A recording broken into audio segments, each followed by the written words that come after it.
The following was recorded in front of a live studio audience at the Studio 21 Podcast Cafe. This is the United Podcast Network. The following program is closed captioned for the thinking impaired. By tomorrow, I will rule the world! You think he's gone? He's not gone. That's the whole point. He's never gone. Is this some radical new therapy? You see? To start, press any key. Where's the any key?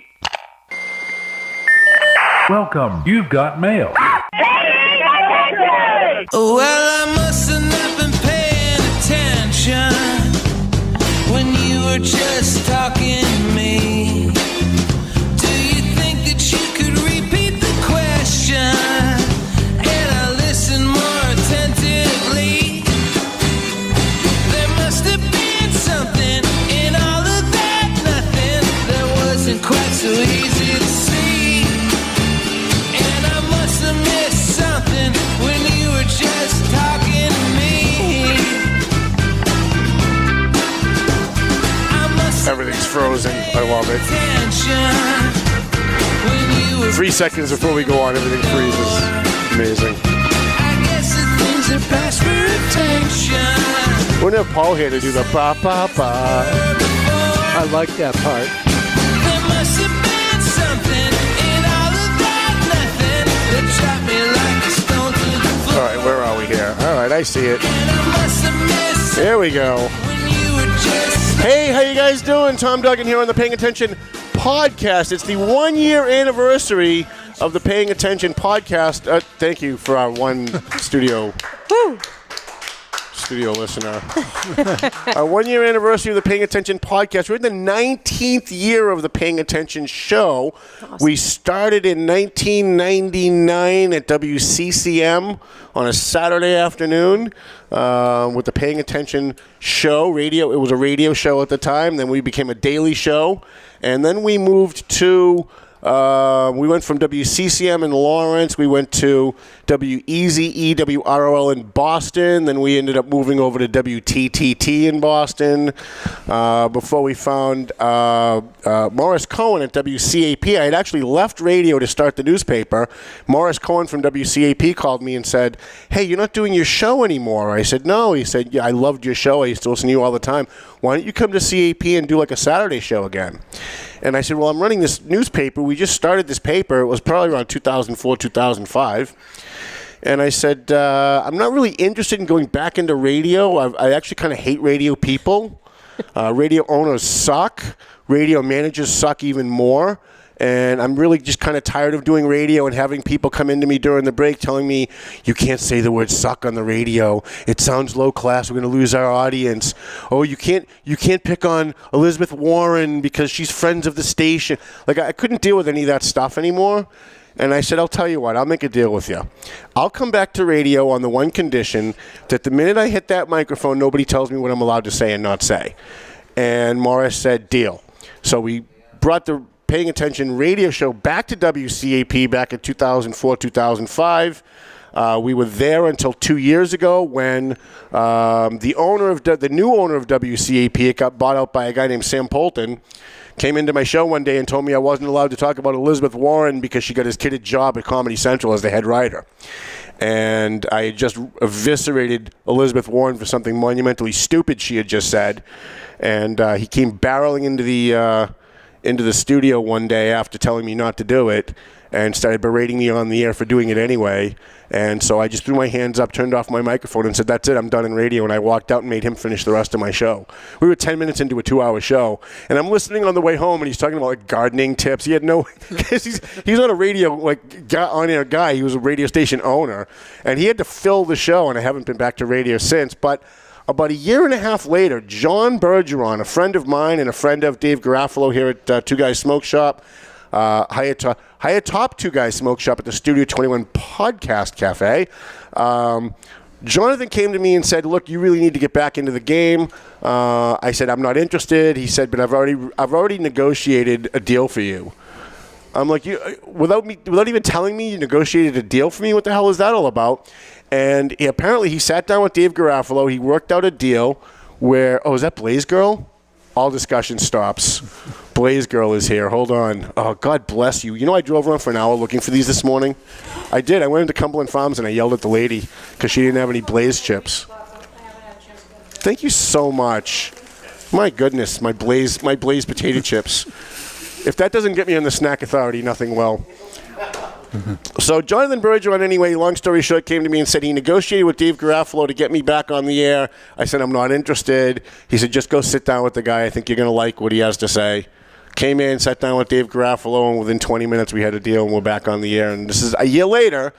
The Paying Attention show is back. We're now a podcast. We've changed all kinds of formats over the years, but we are here. And one of the things since our first edition, since our first show, that we've been missing, and that is, over the last 6 months, a news girl, a news babe. And we had Quianna and Maddie at the beginning. Then we ended up getting Fred and Meredith. And Meredith left me because she had a baby. And she's can you imagine, like, taking care of her kids more important than doing my show? Can you believe that? Like, that's just outrageous to me. I still can't wrap my head around it. So I was talking to Quianna, who was built like a huge, like every time she was on the show, the emails coming in were unbelievable, right? And I was talking to Quianna, who we've been hanging out a lot lately, right? We were having dinner yesterday. Yes. And we were talking last week, and I said, you got to come back to Paying Attention. You've got to come back. First, we need eye candy. Nobody tunes into the show to watch my ugly face talk about news. If they're going to tune in visually, if they're going to tune in on Facebook, they're going to tune in because there's somebody hot to look at, and so we needed you. And she said, you know, it's funny, I've been meaning to talk to you about coming back and doing this. So Quianna is back with the news. So before, we've got a couple of guests here. We're going to call them up in a few minutes. But before we do, something sorely lacking on this show, and that's just straight up news. So Quianna is going to take us out with the Paying Attention news, straight from the Valley Patriot newsroom. All right. So today we're going to jump off in Methuen. Methuen, my favorite place. Methuen. Time is running out for the Methuen City Council after they cut $1.8 million out of the police budget. Dopes. After they learned that the previous City Council approved a police contract with raises that they believed were too high.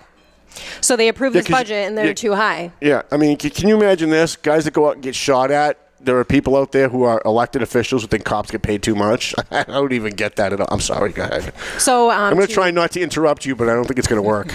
To compensate for that, the council made the cut early this summer after the school department overspent by $4 million. Not the police and the city had to borrow $4 million to pay the school bills. Wait a minute. So the schools overspent $4 million, but the city council cut $1.8 million out of the police budget? Mm-hmm. Wow. All right. Yep. So despite the schools being, in the red for 2 years in a row, the city council, at the discretion of Councillor Steve Saba, decided to give the schools more money and cut the police budget. So the mayor of Methuen says that if the council does not put the $1.8 million back into the police budget, as many as 30 cops will have to be laid off in January, which is only a couple weeks away. You know, I got myself in trouble on this story when it initially happened. Because I came in here and I said that they should cut the police officers in Steve Saber's neighborhood first. Mm-hmm. So if something happens to his family, the cops get there last. You wouldn't believe the firestorm. The firestorm. Poor Dave Garofalo was getting phone calls left and right. People coming and threatening him, take him off the air. He said mean things. He says mean things. And Dave Garofalo, in response, came on the show the following week and was my guest to show people that he wasn't taking me off the air. So unlike Sam Polton, unlike Pat Coster at CCM, unlike Jimmy Carter in WTTT, we finally have a station owner that's going to back the people that are on the air. So I appreciate that, Dave. Thank you. He's here today. Thank you, Dave. So along with that, the mayor of Methuen has renegotiated the police superior officers' contract and is paying them right now at a lower wage than the previous council approved. But the councilors say that that's not enough and will not put the $1.8 million back into the budget. So this issue is going to definitely come to a head on January 7th at the next Methuen City Council meeting. So in the next meeting, January 7th, the police chief's going to get up and he's going to say, we have no money. Mm-hmm. And the council's going to say, that's because you're incompetent, because this is what they did last time he got up, right? That's because you can't manage it. Steve Saber actually said to him, well, if you can't manage your department with what we gave you, then maybe we should find someone who will. That's what he said. Mm-hmm. Just imagine, this is the guy that got mad that I said they should cut the cops in his neighborhood, right? Turns around, he starts berating the police chief, starts berating police officers. It's just unacceptable, Steve Saber. I don't get it. But this is coming to a head, Quianna. And come the 7th, the chief's going to get up and he's going to tell them we've got no money. we have to lay off cops, and they're going to try and make it look like it's Jim DiZoglio's fault, the mayor of Methuen. Nothing would make me happier than to agree with him. Nothing. That guy's trying to shut down my newspaper. He's suing us. He's trying to shut us down. He's trying to bankrupt me by lawsuit, and he's doing a good job, by the way. But the fact is, I would not be doing my job if I came in here and said it's Jim DiZoglio's fault, as much as I'd like to. Jim DiZoglio has renegotiated the police contract. He's paying them less than the original contract called for. The union agreed to it, and it's just not enough. So what the city council did was, the school department was $4 million in the red this year. They were $2 million in the red the year before. They gave the schools more money this year. They didn't punish the schools for overspending their budget. They cut money, $1.8 million out of the police budget, pretty much gave it to the schools, right? After all the money gets moved around, that's essentially what happened. So I don't know what's going to happen. I think losing 30 cops in Methuen is a tragedy. Yeah. You're bordering Lawrence. You've got that Arlington neighborhood. There's a lot of gunshot calls over there. I follow them on the scanner. It's going to be tough. I feel bad for the officers that don't get laid off when they call for backup and there's nobody there to back them up because of Steve Saber. And I just hope that the voters of Methuen take it out on them in the next election. I don't know if they will, but I hope they do. Okay.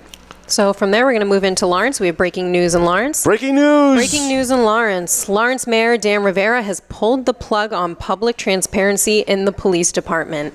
So as of last Friday, anyone turning into the police radio scanner were left disappointed only to hear static. So he's turned off all signals that you can listen to from the public onto police scanners, keeping it completely in the dark. Yeah. All right. Can you believe that? Rivera and his new police chief, Roy Vasca, have implemented encryption of all police radio communications, meaning police calls will no longer be available to the public. This comes at the same time that Rivera is installing cameras all over the city to log and record what Lawrence residents are doing in their neighborhood. So we're going to cut the scanners, but we're going to implement security footage 24 hours a day of unassuming people, but we can't have the transparency to monitor what they're doing, to know what is actually going on. Right. And I had a long conversation with the chief about this last night. I've also had a long conversation with the ACLU, who really seemed quite useless. I got to be honest with you. I miss the old ACLU, the one that actually cared about civil liberties. They were like, well, you know, we looked this up when you made the initial complaint, and it doesn't seem like it's illegal. Right, there's a lot of things that aren't illegal that the ACLU takes people to court and makes illegal by going in and saying this violates the Constitution, this violates public transparency. If they wanted to challenge this, they could, if they wanted to. It doesn't seem like they do, although they're still kind of looking into it. They're studying it. They're going to have committee meetings, which usually means nothing's going to happen. They seemed much more concerned, Quianna, when I spoke with the ACLU this morning. She seemed much more concerned about the fact that they're putting cameras in Lawrence than the fact that they're cutting the police scanner. And I'm kind of the other way. I'm like, look, if you want to put, as long as we can monitor what cops are doing, and they want to put cameras in the neighborhoods, and we know they're not abusing it because we can monitor on the police scanner, then I'm kind of okay with that. I mean, I don't want a police state where the cops are logging and monitoring everything we're doing. But if we can watch them and we can monitor them because we're the public and they're public servants and they work for us, then I'd be okay with it. But doing the two together, to me, that just makes Lawrence a police state. Now, crime's going to go down? Great. But at what cost? Right. Look, we could end. A former Lawrence police chief once said to me, you know, I could end all crime in Lawrence tomorrow if we just suspend the Constitution. Declare martial law and suspend the Constitution, all crime would be gone. But that's not the kind of country we want to live in. And what's going on in Lawrence now, this is not the America I was promised when I was growing up. This is not the America that I want to live in. Right. So we're hoping that they're going to give an exemption to the press. I've put an appeal into the chief to maybe give an exemption to the press. He kind of said no, but he said he's going to stay open-minded. He's going to look at it. I'm hoping that they do that. At least if they let the press monitor the police calls with some kind of guidelines in place, at least we know that they're not abusing their position. Because look, 99% of the guys in Lawrence, on the Lawrence police, are great cops. They're honest cops. They're not bad cops. But there's still that 1 or 2%, the Bill Greens of the world out there, who abuse their authority. And if we can't monitor them, who's to say the next chief? Who's to say that the next chief 5 years from now isn't going to install facial recognition system and license plate readers into these cameras in every neighborhood and start logging where every car and every person is at all times to use against you later on? That's England. I don't want to be England. That's Sweden. I don't want to be them either. Yeah. Like, we have a constitution. We should have transparency in government, and nobody loves the cops more than I do. But I don't see this ending well at all for us. Well, as it stands right now, federal law enforcement officials already have cameras at all entrance and exit points in the city, as well as at the bridges that separate North and South Lawrence. So civil libertarians say that Lawrence is becoming a police state, which is something that you had actually just touched on, which is exactly the way that it feels like it's going to go when this plays out. Lawrence Chief Vask says that he is doing it for the officer's safety and has data to back up all of his efforts. Yeah, and listen, I don't disagree with what he's trying to do. What he's saying is that, look, we know that when we catch a burglary ring, they have scanners and they've been monitoring how quick the police response time is to an alarm call at a building, right? So a place that wants to rob a jewelry store, they'll go out and they'll trip alarms in different buildings and then monitor how quick the cops can respond. And I get that he wants to cut all that out. I get that the drug dealers are monitoring to see where the cars are so they know what neighborhood they can go do crimes in because they know where the cops are, right? But there's got to be another way. There's already a scrambled channel that all police departments use for sensitive calls. So if they're going to go and they're going to serve a warrant for somebody who's wanted for murder, they do it on the scrambled channel so that the guy wanted for murder can't hear it on the scanner. Right. They've already got that. There's no need to put the regular calls, accidents, fires, domestics, shots fired calls. There's no need to put those calls on an encrypted channel. In my belief, I like Roy Vask. I think what he's doing in the Lawrence Police is amazing. He's cut violent crime 65% in the last year. But again, at what cost? I don't know. Absolutely. So also in Lawrence, former city councilor Sandy Almonte says that she is running for mayor in 3 years. Wait, what? Yep. So Councilor Sandy Almonte says that she's running for mayor in 3 years, as Lawrence Mayor Dan Rivera is in his second 4-year term and cannot run for re-election. So since he can't run again, she's going to step in and run after But he's him. like just starting his second year of a 4-year term. Yeah, she's ahead of the game. Yeah, she's 3 years ahead of the game. Wow. Anybody else thinking of running for this job 3 years into the game? I might do it. You might, yeah? Maybe. 3 years. You got 3 years to figure it out, right? Do I have to move to Lawrence You probably first? have to do that, though. All right. Yeah. Well, I have time. Unless you're an illegal alien, then you really don't have to. Then you can just do whatever you want. Almonte is the first to declare for mayor in 2021. Also rumored to be looking at the city's top spot are Lawrence Councilor Brian DePina, Council President Ken Dries, and Kendris Vasquez, yeah. And of course Willie Lantigua, who we refer to as the gift that keeps on giving. Oh boy, if only Willie could run again and win. I might even hold a sign for Willie this time. Even Willie Lantigua wouldn't do what Dan Rivera is doing right now in Lawrence. Even Willie wouldn't be doing it.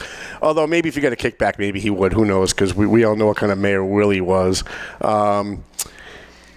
Boy, the mayor's race in Lawrence. I have no idea what to think of Dan Rivera.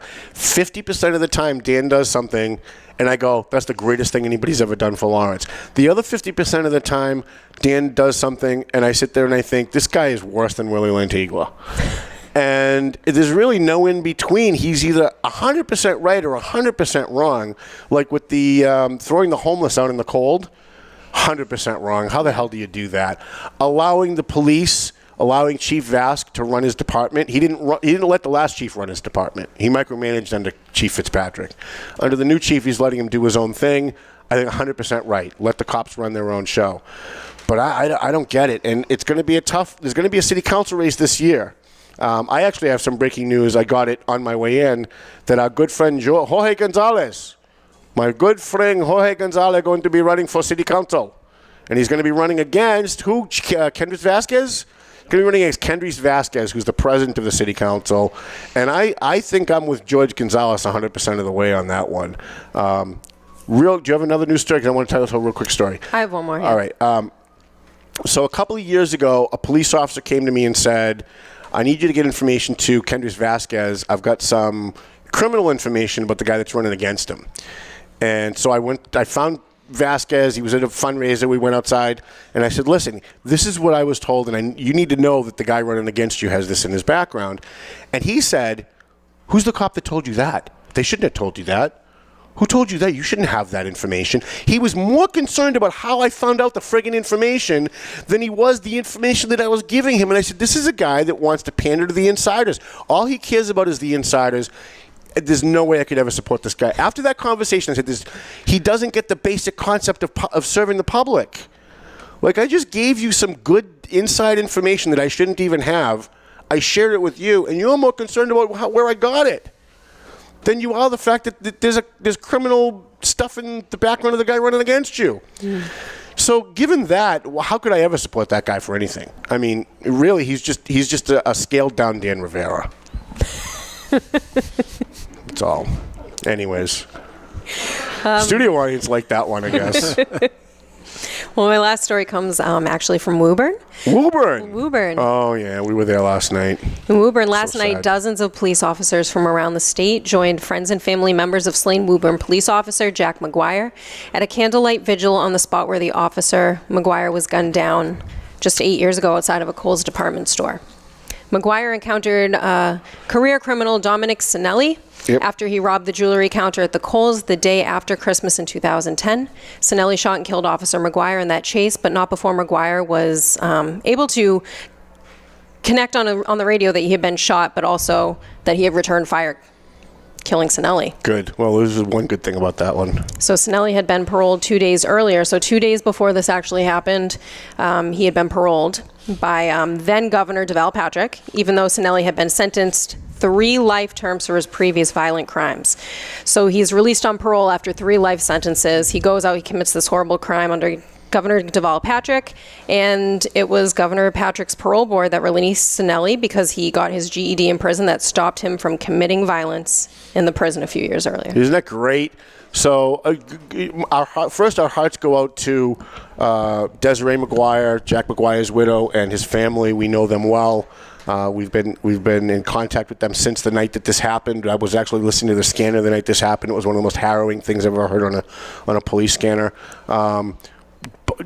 This Dominic Sinelli, by the way, he was paroled by the parole board. Most of the parole board members were replaced after that happened. But the parole board has done absolutely nothing to stop the next Dominic Sinelli from being paroled because he took his GED classes in prison.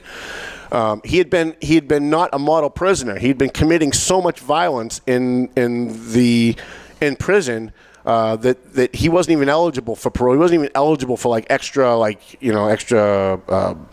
whatever it is they give to the prisoners, like extra goodies, right? Right. And then all of a sudden, for 2 years, he committed no violence at all because he realized that if he got his GED and took a Toastmasters class, they were going to let him out. This guy was served 3 life sentences by a Michael Dukakis judge for the violence that he had committed against other people. And somehow the liberal Democrats thought, yeah, but he took a GED class and he went to Toastmasters. Of course he's not violent anymore. Let's let him out. And then Valley Patriot had the nerve, to defend the decision to release Dominic Sinelli after he murdered Jack McGuire. And on top of that, had the absolute friggin' nerve to show up at the funeral and speak, demanded to speak. And I talked to the family members that day. They said they wanted no part of it, but he's the governor, and they didn't want to make the story about that because they knew the media would get a hold of that if they said they didn't want the governor to speak, so they just let him speak. But I just thought it was the height. He caused the death of Officer McGuire, and he had the nerve to show up at their funeral and pretend that he cared about it, and then did nothing about it. Like, we had to force, those of us in law enforcement had to force the governor's office to revamp the entire parole board and what the requirements were for people getting out on parole. And if you read the parole report, if you just Google Dominic Sinelli, it's Cinelli, if you just Google Dominic Sinelli and read on the Valley Patriot, we've posted it, the parole report, it's outrageous that the words were the causative factors that made him create violence were no longer present. As if that there's a causative factor that makes us make bad decisions, right?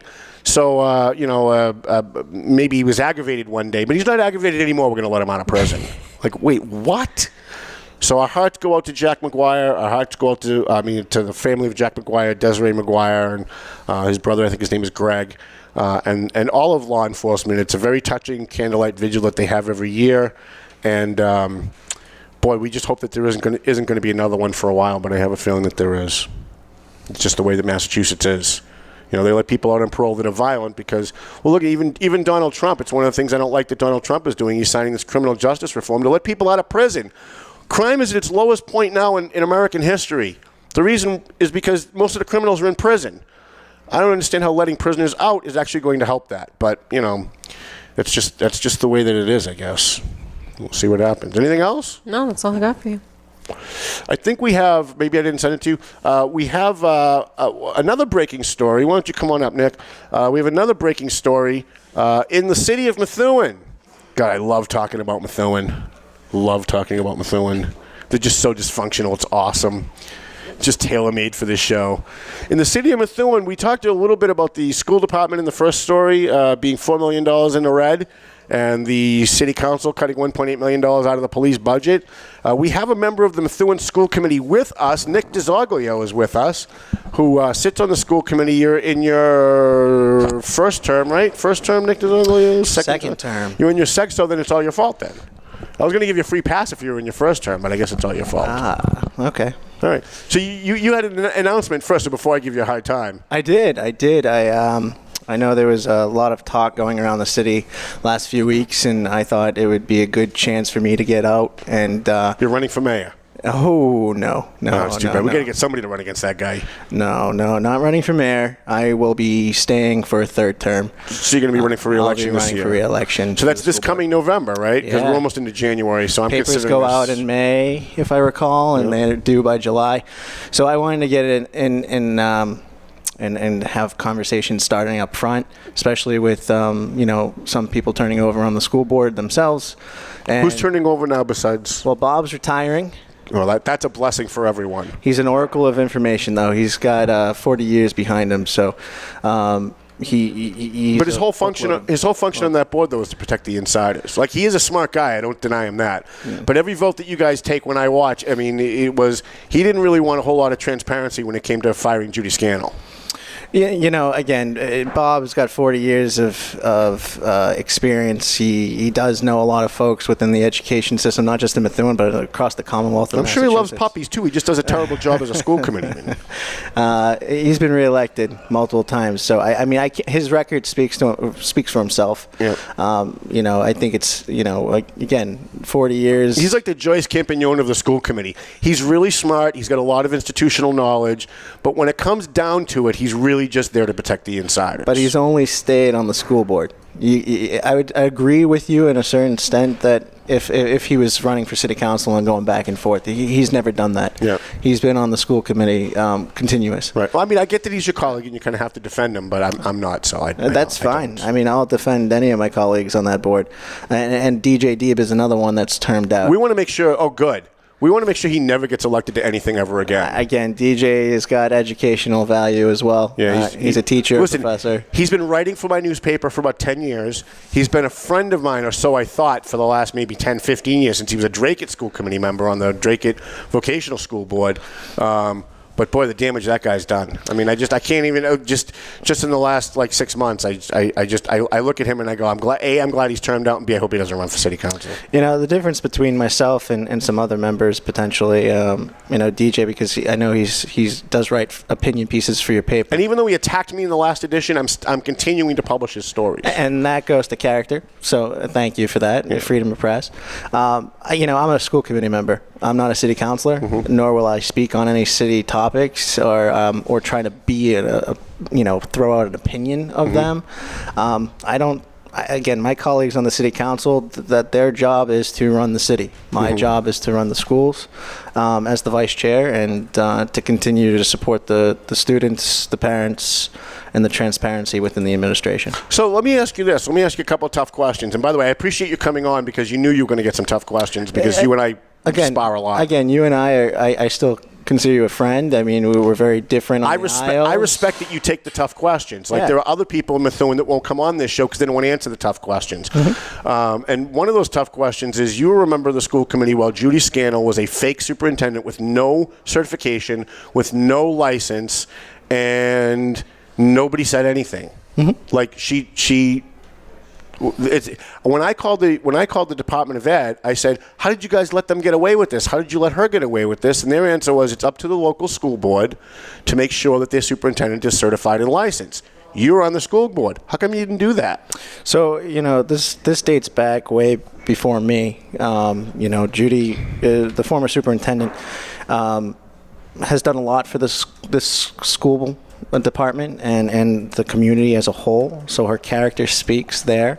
But the waiver or any conversation of her becoming a principal or a superintendent dates back almost 10 to 20 years ago, and I'm turning 30 this August. So if something that I was a part of today dates back to when I was 10 years old, I mean, sure, you could put the blame on us now.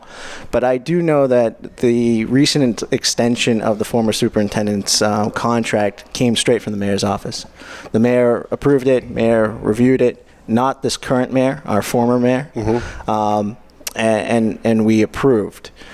My understanding of the evaluation process is that we evaluate the superintendent, and that goes back to the Department of Education to evaluate. Again, it's a checks and balances. It's a learning curve for me now on this. This is something that I am going to be tough on going forward. I thought because we have a Board of Education and a Secondary Educational organization within the Commonwealth of Massachusetts. Totally useless. I would have expected that this would have been something that they would be checking on a regular basis. Yeah, no. So not really. And so we all. So it's not your fault. I get that it's not your fault. But then when the vote came up to either accept her resignation or to fire her, which would have triggered a public hearing where there would be transparency and people could actually investigate how this happened, you kind of took a walk and you voted to just accept her resignation, to accept her retirement. We were sitting in limbo for almost a month there, or 3 weeks at that point. And going back and forth between legal, the original conversation was that she was going to resign or retire. I wasn't going to accept a retirement notice. This was definitely something that you couldn't retire on. When it came down to firing a resignation, based off of the legal advice and additional information that we were provided at the time in executive session, we went ahead and voted for accepting her resignation. Also, the school department was sitting in limbo. We were trying to figure out who was going to take the lead on the next steps of moving the school forward. We were just starting the school day. It was like the first week of September going into this vote. You had teachers starting, you had brand new teachers starting, you had students coming to the school system, you have new parents moving into the school system trying to set up their kids, and you have all of our leadership trying to figure out who's the top dog here right now. We wanted to make sure that we had a seamless transition point at that point. By continuing an investigation or firing her, it would have just led to more uncertainty.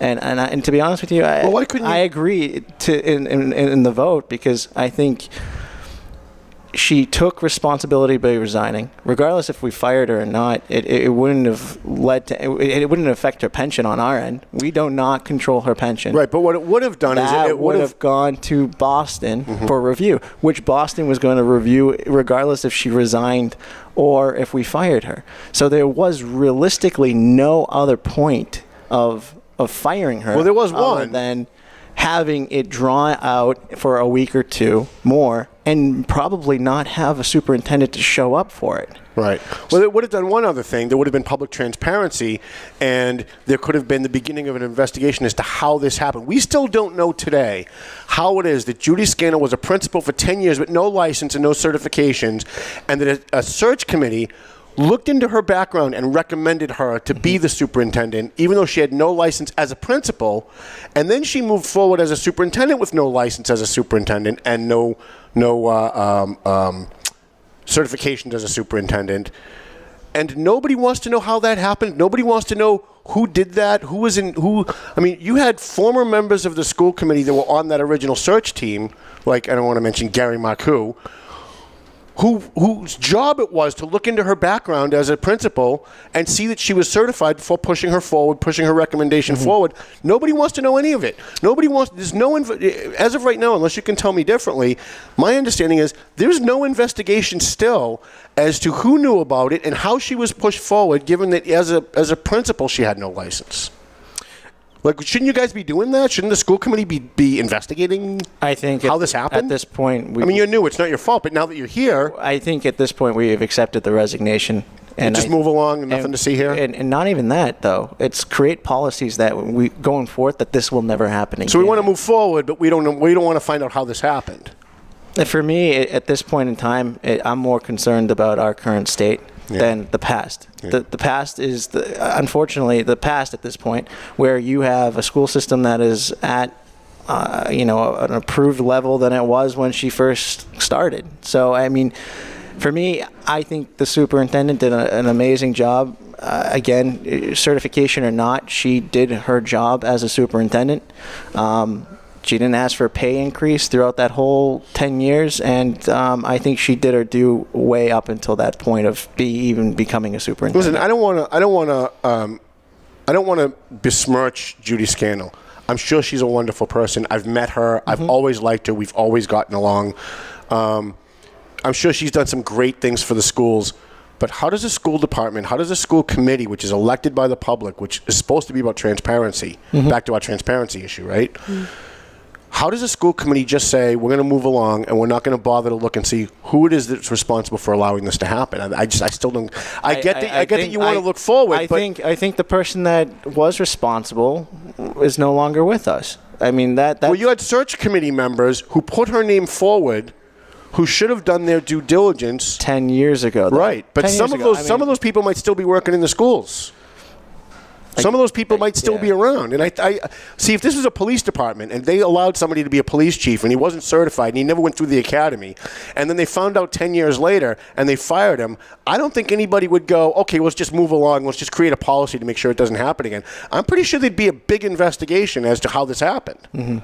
No, and that's your opinion on this matter. I mean, the facts are that she received the waiver early on, and again, for 10 years, it seemed like that was all that was provided. And looking into it further, again, it was more of the state was going to either investigate or they were going to take the pension into consideration. And again, that was on the state to move forward with. And for us at the time and current time, it's to move forward to find a brand new superintendent, because our school system is currently with 7 unfunded union contracts. You had a deficit last year. We got appropriated additional funding this year.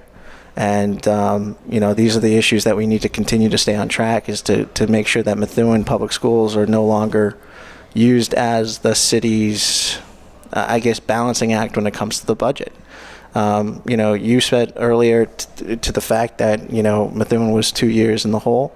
The 2000. Yeah, your schools were $4 million in the red last year, and you were $1 million something the year before. No. 2016 to 2017, Methuen Public Schools voted to cut $1 million from the budget, which put us back under Mayor Zani. When we had that vote done, we were in the green. We balanced the budget. We were looking at chargebacks at the time to make sure that we got allocated additional funding through the chargebacks program. When Mayor DiZoglio came in January, we came as a whole to the committee, and it was brought to the attention to us and to the superintendent while we were looking at warrants and additional funds that we were going in the red in February of 2018. At February 2018, this was brought in front of the mayor during the budget conversations, and the former superintendent did bring it forth that we were in the red and we were trying to figure out what that number would be at the end, because we were still looking for circuit breaker funding and additional Chapter 70 funding. Has the and I know I know we're late for a break, but this is just so fascinating. Have there been, and I've been told there are, and so I put it on Facebook, and then people like you call me and say, no, that's not true. So I just want to get this out. Have there been raises given in the schools since the $4 million deficit? No. So there's no raises going on in the schools. So certain definitions of raises is not the actual terminology. Okay, how about a raise in pay? No, it's called step increases. Okay, have there been any? Has anybody made more money this year than the year before, given that there's a $4 million deficit? Yes, because it's called a contractual step increase. Right. Every school system across the country has a step increase for teachers that are going from one level of education to the next level of education, or yearly increase. So if a teacher's brand new today with their bachelor's degree, they might get a $2,000 step increase next year. But if they got their master's degree within that 3-year term, they would go into a different step increase. Can the schools ask for a pay freeze? Can the schools say, look, we're in a deficit, we're having a problem, we have to do a pay freeze? So then you run into an unfair labor practice, which then the unions will come after you, and the city can same be problem fined. as the school as the police, and right? the city would be fined twice to 3 times the salary. So you're running into those problems. Right. But when it comes to the actual contractual status of these contracts, no, there weren't any 1%, 2%, 3% increases added to their step increases. No. We have to take a quick break. Can we just hold you for like another 5 minutes? And we've got some other guests we're going to pull up in a couple of seconds after this. Ed Sullivan, our fine producer, yes. Our third producer in the year that we've been on Paying Attention. I don't know what that says. He's the crazy one that lasted. I really cried when we lost Mr. Jonathan. Not as much as I cried when we lost Meredith, though. We need Meredith back. I keep telling her, is your kid grown up yet? Still like 2 years old. What am I going to do? Back after this, I'm Paying Attention.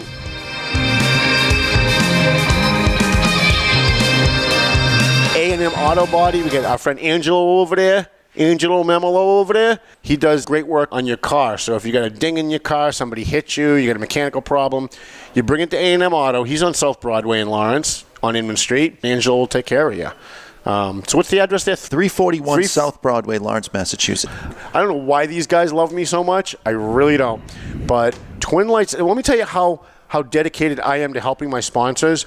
The guys at Twin Lights Security needed an extra security guy to do private investigations and to do security for a certain thing in Boston.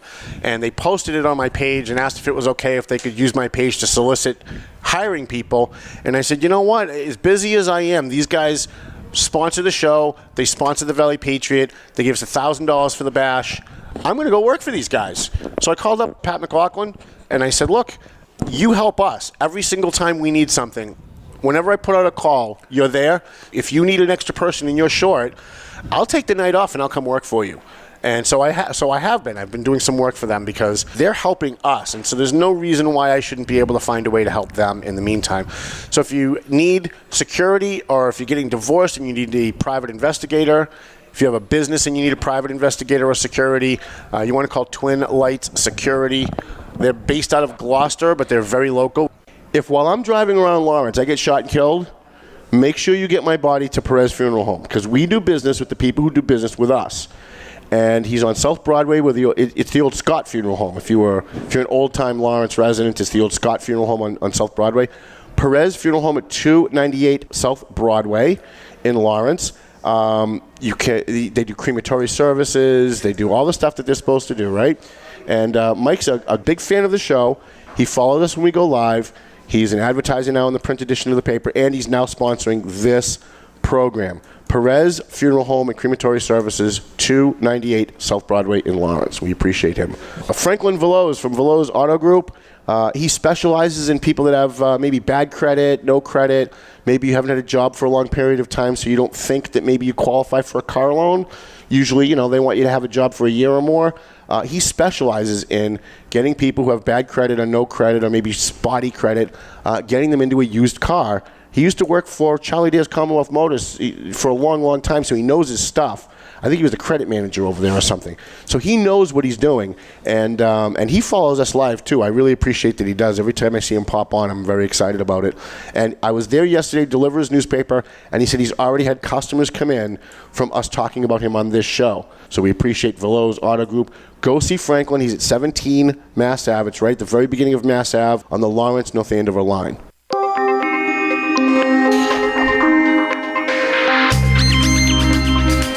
I sent you an instant message, Ed Sullivan, when you get a second. Just type it back to me if you can.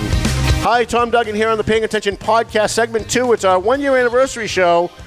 Quianna is back. She only has one name, Quianna. That's her name. That's me. She's a hottie, and we have to have her here because she's a hottie. And we needed eye candy for the show, and we lost Meredith, and we still can't get her back. And Quianna said, no, I really want to come back. I said, this would be perfect. We need eye candy for the show. And she actually does a pretty good job doing news. So thank you. We want to help her with her career, and hopefully maybe she'll get picked up by a national. Look at her. Wouldn't pick her up, right? I'm expecting a phone call from Fox at the end of the show. Sitting here with us today also is Nick DiZoglio. is a member of the Methuen School Committee, and Nick has announced that he is running for re-election. I've been throwing a lot of tough questions at him. He's handling them pretty good. I mean, I don't agree with all of his answers, but at least he's here to answer the questions. And there's a lot of there's a lot of elected officials that are pansies. They'll surround themselves with people that agree with them. They go out after the meetings with the people that agree with them, that vote the way they do, that are their friends. But they won't come in and they won't answer the tough questions. I mean, there are certain city councils in Methuen you'll never see on this show. Steve Saber will never come on this show because he just can't handle the questions. So I appreciate, even though we don't agree on a lot, I appreciate that Nick DiZoglio is here. And I want to give him at least another 5 minutes because there's some stuff going on in the Methuen schools I think people need to know about, especially given that you, the taxpayers, are now paying for it. And I don't mean the Methuen taxpayers, I mean the state taxpayers of Massachusetts just lent $4 million to the Methuen schools to help them with their deficit, with their debt. So, based off of that information too is, taxpayers this year across the Commonwealth are actually picking up the bill on a lot of these cities. This year alone, 27 school districts received a negative number within education. So that could have been the final cost or certain line items. Leominster was another one that went out for a home rule petition. They were $6 million in the hole between 2 years. Fall River, Boston, Lowell. Lowell's currently still in the hole right now, 2.4, 2.8. They were actually $8 million in the hole, and they received grant funds from the state. And they're actually in the process of potentially laying off certain departments. So this is a bigger Commonwealth issue, not just a Methuen issue. And I have to echo that. Yes, it's a huge problem. It doesn't make it okay. You're right. No, you're absolutely right. But we're not in the business to make money in the school departments. That's not the point. You have cities like Everett, which was in $10 million in the hole. Everett picked up the bill. They had a city stabilization fund. They had a fiscal responsibility within that city, and they paid that bill off. Yeah, Methuen doesn't have that. You got nothing in your reserves. But you're saying right now the school department cost the $4 million. Yeah, we did, but it's really the city went over $4 million. Right. If it wasn't us, it could have been another department. Right. And not to single out any other departments in the area, but we are the largest department within the city of Methuen. We have the largest staff. We also have one of the highest populations of students that come in and out in the district area right now. We're the 14th largest school district in the Commonwealth, and the third in this area between Lawrence, Methuen, and Lawrence, Haverhill, and Lowell. So, we have a right and a responsibility to make sure that these kids get the education that they do. But Methuen has a fiscal problem. It's Methuen. We've gone years and years of just sitting at that levy. We cut the budget of the school system multiple times over the years. So when you try to cut a budget that's been cut several times, you're like the police. You're level funded. Well, again, I'm not going to speak on any city issues, but we do have SROs in our schools. Which means what? Which means they are on the chopping block. No, what is SRO? SRO is a school resource officer. Just for the people at home. Yeah, school resource officer. We the Methuen School Committee for several years now. It's going on 8 years, and 4 under me, that we have made sure that we had a cop designated to each of these schools.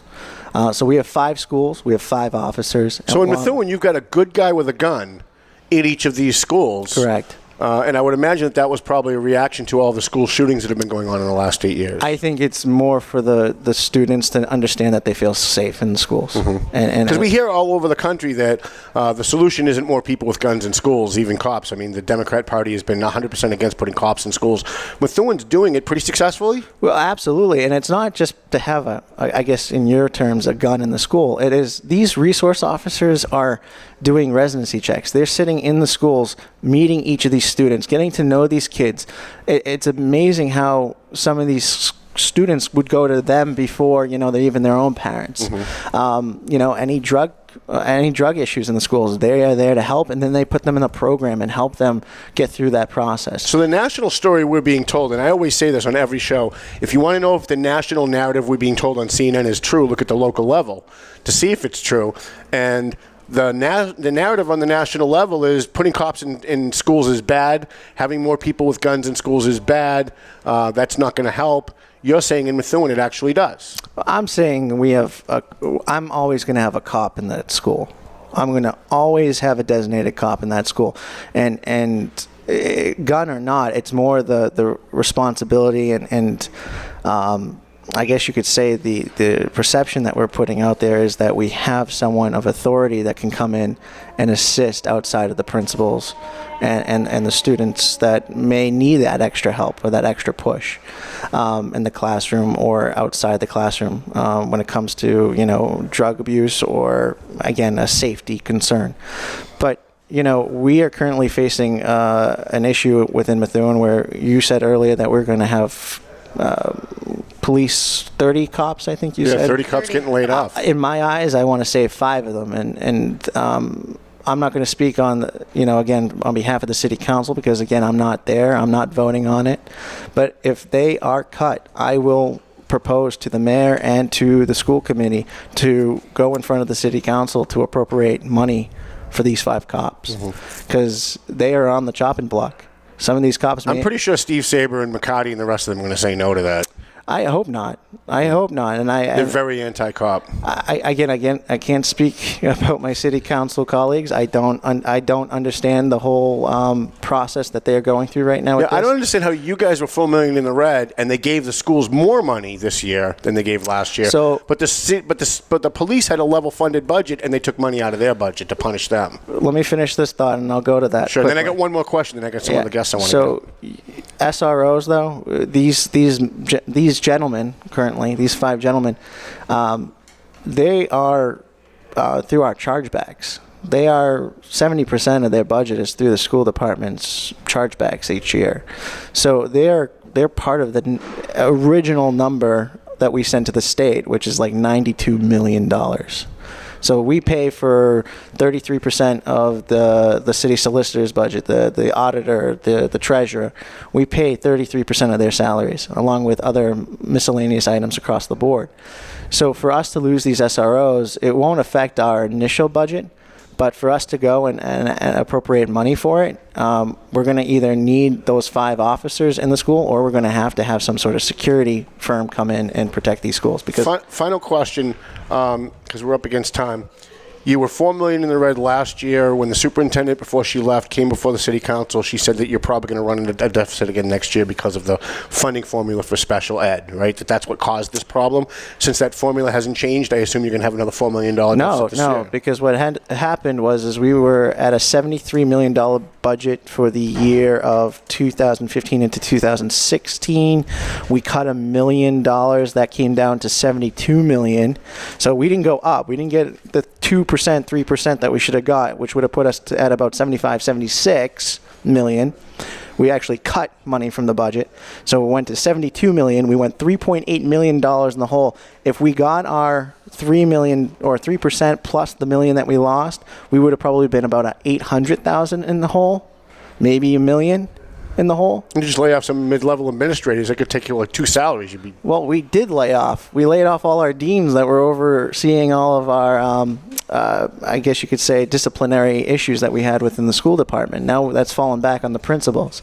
And that's a whole nother conversation about reorging the school department next year. But Mayor DiZoglio did the first thing in a long time was to finally put the school department back to where it should have been back in 2017, 2018, which is at that 77 million mark. He gave us an extra $1 million because the city council pushed him to give us the extra $1 million, and that was 78 million. So now we should be on track to get 2 to 3% going forward, and that will put us back on a normal track for the next. Hopefully the next decade, if we keep on appropriating 2 to 3%. Final thoughts. You're going to be running for re-election. Why should the people of Methuen reelect any member of the Methuen City Council after what's going on? School committee. School committee over the last year. Again, we've no user fees. I'm one of the many that will protect that. I don't think a student or a family of 4 or even 1 child that pays taxes to the city should spend on buses, on sports, on parking. Well, parking. Whoopsie. Parking's a different conversation. It's a luxury in my eyes, but Still a user fee, right? You guys are now charging $100 for students to park at the high school? $10 a month. $10 a month. Mm-hmm. I mean, it's $10. I know there's tons of outrage over it. I can't figure it out either, but I figured I'd throw it in. I mean, it could be $600. It could be $300. It's $100 a year. And where's that money going? It's going straight back into the infrastructure of that parking lot and the parking lots around the school. Considering the fact that the traffic of that school has increased it's huge. drastically. I go by there when school's getting out, and it's crazy. The school, that whole parking lot needs to be reconfigured, relined, redesigned, new lights, and also we want to the bus loop area. We also want to redesign that and actually move the high school ice rink entrance to the back of the building instead of having the traffic go through the performing arts wing and through the auditorium, that area. So there's a lot of things that we want to do, and I think I could run for city council. Do I want it? I'm not. I don't want it right now. I think there's so much more. You need to stay where you are. I think I am in a good spot right now. That. I'm in a good spot right now with working with these students. I enjoy going to these events. I love working. It would have been teachers. fun to watch you run against DiZoglio, though. That I would have enjoyed. I'm probably. I think you actually have a shot at beating him because your last name is DiZoglio. I have a good 6 to 10 years until I even attempt that. You're on the smart plan, right? You get on the school committee, you get your feet wet, you learn about government, you put your time in, and then you run later on down the road. I know a lot of people, like Juana Matias ran for state rep in Lawrence, won, and then before she even took office, I know she was running for Congress. Like you're not even a state rep yet. You're still a private citizen, right? So I'm happy that you're going that route. I think that's a good route for you anyway, and I think the vote is benefit from that too. You have somebody that's got some real experience when you decide to move up, and especially with the uncertainty of other members right now too. I can't speak on any of them. I don't know their decisions yet, but I wanted to give hire Quianna to work on your campaign. You'll win. It'll be unanimous. Just put her out there with a sign out, just at the right time. Actually, everybody votes for you. If you didn't know this, her and your wife, that would be it. Everybody would be voting. I'd move to Methuen to vote for you. My treasurer's a Republican, so it has nothing to do with party politics. So it's a big thing for me is being there for my community and what I can do for them right now. And I think we have a lot of work to do, especially in our grammar schools. We're working on residency checks right now. I'm part of that committee, subcommittee, to make sure that our students are all represented correctly in Methuen. I'm also part of the subcommittee for the capital improvement plans. We have about $3 to $6 million worth of capital improvement plans that we need to get passed. So there's a lot of things that are still on my docket that I want to check off before I walk away. All right, let's take a quick break. I want to have our friend Johnny's here from the Pit Life BBQ. Did I get that right? Pit Life BBQ podcast. We've got a couple people here that do podcasts. We've offered it to all of the people that do podcasts here to come up and talk about their podcast on our 1-year anniversary show. I appreciate you coming in. Thank you, and congratulations. Thank you very much. I appreciate it. 19 years. 19 years for paying attention. Congratulations. And I appreciate having you here, and hopefully you'll come back. Maybe during the election we'll do a debate or something with you guys. Anytime. Sounds good. My work schedule is I work in Cambridge, so we got to get Jana Pesci on here, though. We've had Jana DiNatale, we've had you. Now we got to get Jana Pesci. Get the whole committee up here. We'll have 2 blondes up here. It'll be perfect. Great colleagues. And just get rid of me, replace me with a blonde. That's the paying attention show, right? You don't need me around. Nick DiZoglio from the Methuen School Committee, thank you very much for your time. I'll be writing up a story about today's interview when I get back to the office later on. And we will be back with Johnny from the Pit Life BBQ podcast here on the Studio 21 Podcast Cafe, high atop Two Guys Smoke Shop on Route 28, Salem, New Hampshire. Thank you very much. Thank you. Chip your waitress.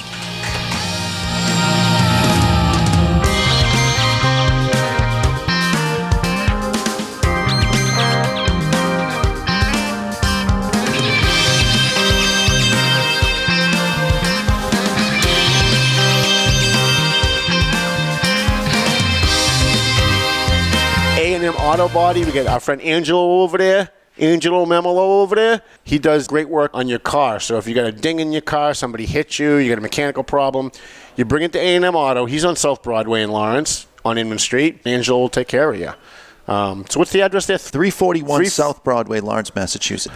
I don't know why these guys love me so much. I really don't. But Twin Lights, let me tell you how dedicated I am to helping my sponsors. The guys at Twin Lights Security needed an extra security guy to do private investigations and to do security for a certain thing in Boston, and they posted it on my page and asked if it was okay if they could use my page to solicit hiring people. And I said, you know what, as busy as I am, these guys sponsor the show, they sponsor the Valley Patriot, they give us $1,000 for the bash. I'm going to go work for these guys. So I called up Pat McLaughlin and I said, look, you help us every single time we need something. Whenever I put out a call, you're there. If you need an extra person and you're short, I'll take the night off and I'll come work for you. And so I have been. I've been doing some work for them because they're helping us. And so there's no reason why I shouldn't be able to find a way to help them in the meantime. So if you need security, or if you're getting divorced and you need a private investigator, if you have a business and you need a private investigator or security, you want to call Twin Lights Security. They're based out of Gloucester, but they're very local. If while I'm driving around Lawrence, I get shot and killed, make sure you get my body to Perez Funeral Home, because we do business with the people who do business with us. And he's on South Broadway with it's the old Scott Funeral Home. If you're an old-time Lawrence resident, it's the old Scott Funeral Home on South Broadway. Perez Funeral Home at 298 South Broadway in Lawrence. They do crematory services. They do all the stuff that they're supposed to do, right? And Mike's a big fan of the show. He followed us when we go live. He's an advertiser now in the print edition of the paper, and he's now sponsoring this program. Perez Funeral Home and Crematory Services, 298 South Broadway in Lawrence. We appreciate him. Franklin Veloz from Veloz Auto Group. He specializes in people that have maybe bad credit, no credit. Maybe you haven't had a job for a long period of time, so you don't think that maybe you qualify for a car loan. Usually, they want you to have a job for a year or more. He specializes in getting people who have bad credit or no credit or maybe spotty credit, getting them into a used car. He used to work for Charlie Dare's Commonwealth Motors for a long, long time, so he knows his stuff. I think he was the credit manager over there or something. So he knows what he's doing, and he follows us live too. I really appreciate that he does. Every time I see him pop on, I'm very excited about it. And I was there yesterday to deliver his newspaper, and he said he's already had customers come in from us talking about him on this show. So we appreciate Veloz Auto Group. Go see Franklin. He's at 17 Mass Ave. It's right at the very beginning of Mass Ave on the Lawrence North Andover line. As long as Dave's happy, that's all I care about.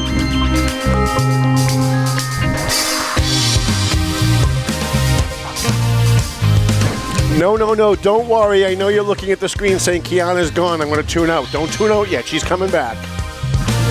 Just ran to the bathroom for a second. Tom Duggan here on the Paying Attention podcast. Hi atop Two Guys Smoke Shop at the Studio 21 Podcast Cafe as we start our second hour. It's our anniversary show. A year ago today, we started the Paying Attention podcast. We're in our 19th year of the Paying Attention show, as we talked about in the last hour. We bounced around to a bunch of different radio stations and one TV station, which we don't mention anymore. And now we're doing it as a podcast, and it seems to be doing well. If you'd like to sponsor the podcast, it's super cheap. It's super inexpensive. It's $50 a week. It's $200 a month. We put your logo on the front of the news desk, and I'll even read a commercial for you. In fact, Quianna is going to be reading some commercials for us too, so it won't just be me. So it won't just be my crappy voice through the entire news break. Although I really do like the funeral home one. Well, that's the best. We'll keep that one because it's true. Like if anything happens to me, I just want to make sure people understand that we're loyal to people even in death. Right? If I die, if I get shot out there, I want to make sure that Perez Funeral Home gets the business. And I've made a personal commitment to you to make sure. Right, yeah. In fact, I've actually put that in writing. I put that in my healthcare proxy. I want to make sure that that's true. Right? I want to make sure we get it over to Perez Funeral Home. And because he's on South Broadway and he had no heat when the Columbia gas thing happened, his business has gone down. So if you've had a death in your family, please think about Perez Funeral Home on South Broadway. It's the old Scott's Funeral Home, and want to make sure we get him as much business as we possibly can because he's been good to us. He's been really good to us. Quianna is back. We have Johnny. Johnny, what's your last name? McGuire. Johnny McGuire. Love that name. nice Hispanic name, McGuire. Right? We have Johnny McGuire who's got a podcast now at Studio 21 Podcast Cafe. How many 8, 10 podcasts you're doing now? How many? 16 podcasts they're doing now because of the genius of Dave Garofalo setting this whole thing up and making his dream come true to have a podcast studio. One of the podcasts on this network, if you go to Studio 21 podcastcafe.tv? They can go to unitedpodcastnetwork.tv. All the shows are listed there. They can watch them there or listen to them. You can also download any of the shows on Podbean, on Spreaker, Spotify, Google Play, iTunes, Apple Play, all that other stuff.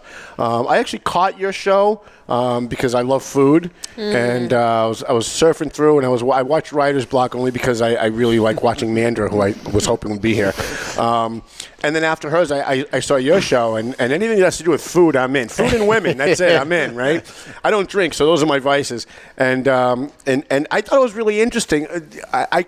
When I first saw that you were doing a show on barbecue stuff, I'm like, well, how do you get like a show every week out of that? Like you do like one show on barbecue and then you're done. You've somehow found a way to make that really interesting every week. How did it come about? It came about. It actually came about one night. We were sitting around the driveway. We were cooking a brisket all day long.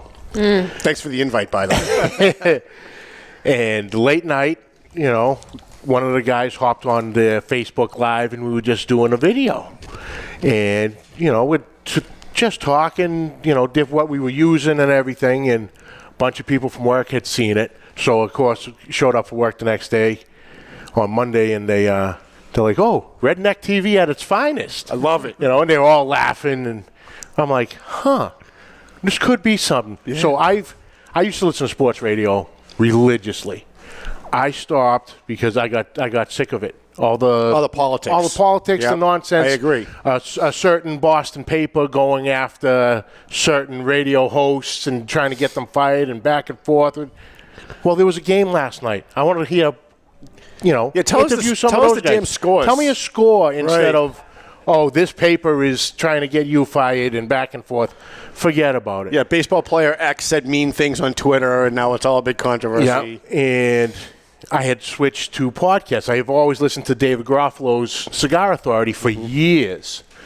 And then I grew from there and just completely got into listening to the podcast instead of terrestrial radio. Mm-hmm. And so I decided I go, let me see what they have for a barbecue podcast. And everything I heard was garbage. Right. It really was monotone, just this point system. Take the sausage and put it on the grill. There was one guy, he was going restaurant to restaurant, ordering dishes. And, what do you think about this?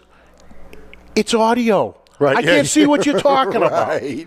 So I'm like, we can do this. So I had talked to a couple friends, and they're like, yeah, let's give it a shot. And we came and met with Dave, and we got the ball rolling about mid-August, I think it was. So we were expecting you to bring us ribs right from the. Like I figured, we're gonna have the barbecue guy's gonna be here. Maybe he's gonna bring in some ribs or something for barbecue. us. Yeah, where's the barbecue stuff? But we just got rolling. That was the thing with the podcast is just get started. Right. And also I'd like to say congratulations to 1 year. Oh, thank you. If I'm not mistaken, the numbers are most people just do one episode, and you've been going strong for a year, then which is 19 years for a show altogether. That's impressive. Thank you. Congratulations. Great work. It came at the price of pissing off an awful lot of people.